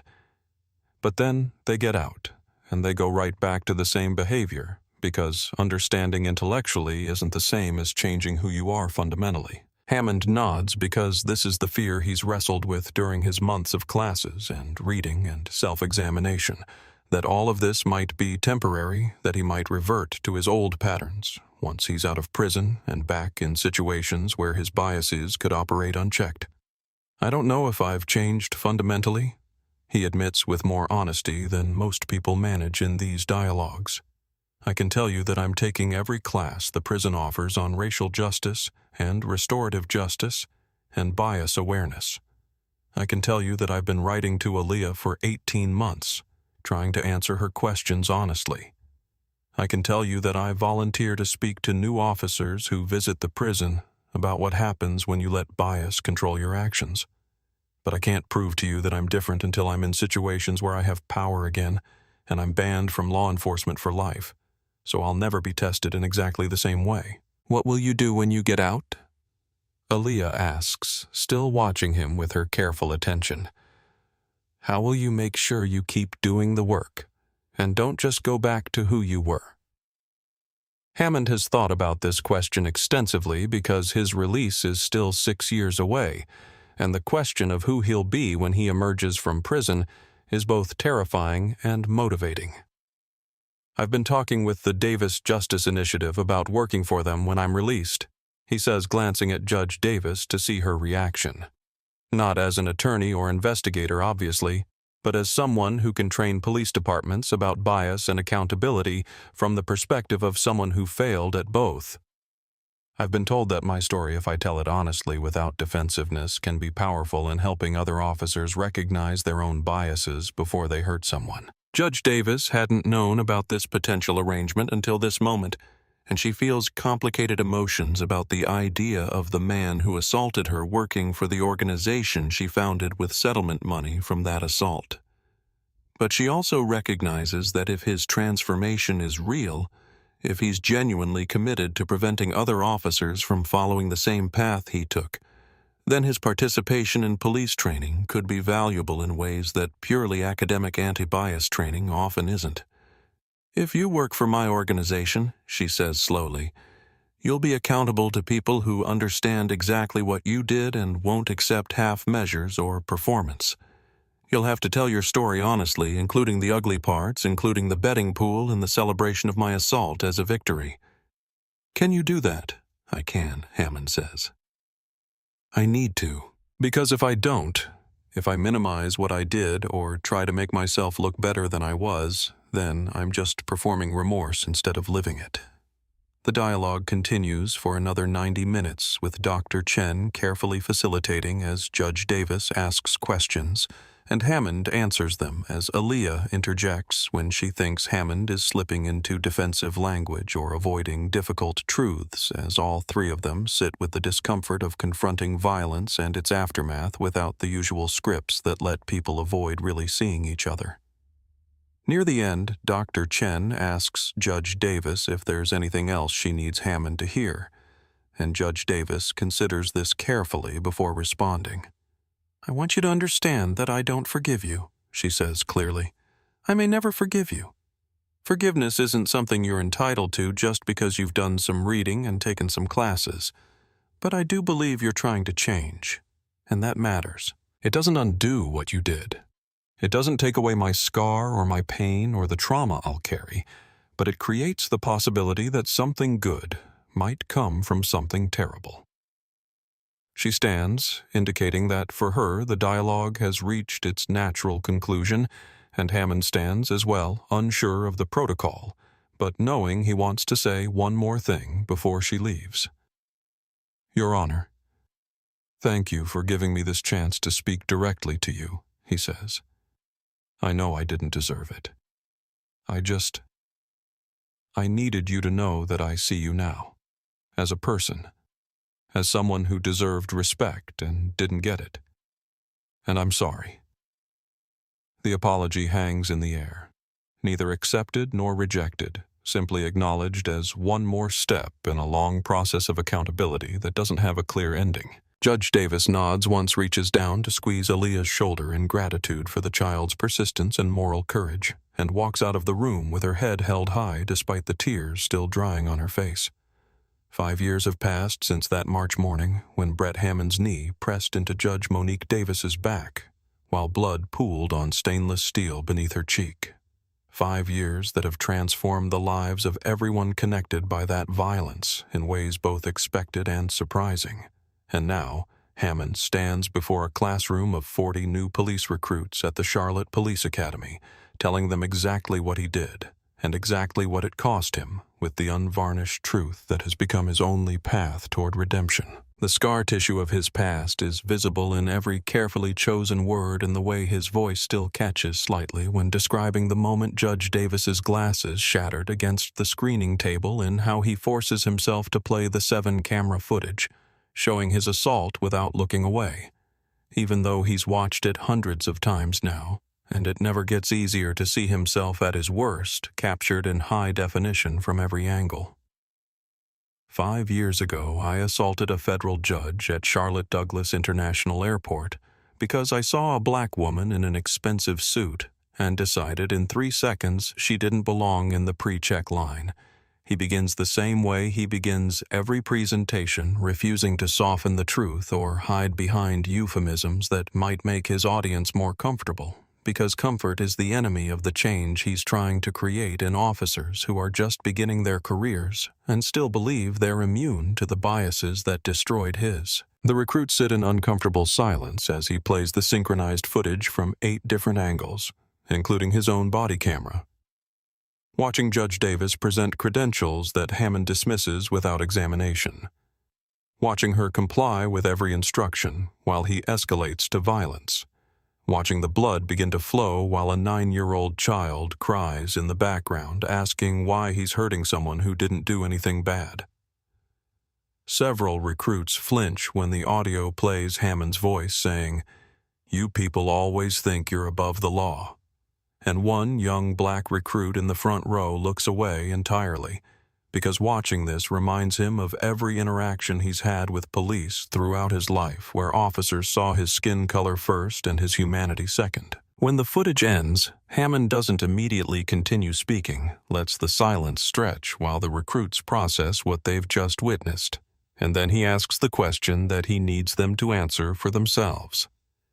This is what happens when you let bias make your decisions, when you see a threat instead of a person, when you use your authority to enforce prejudice rather than law.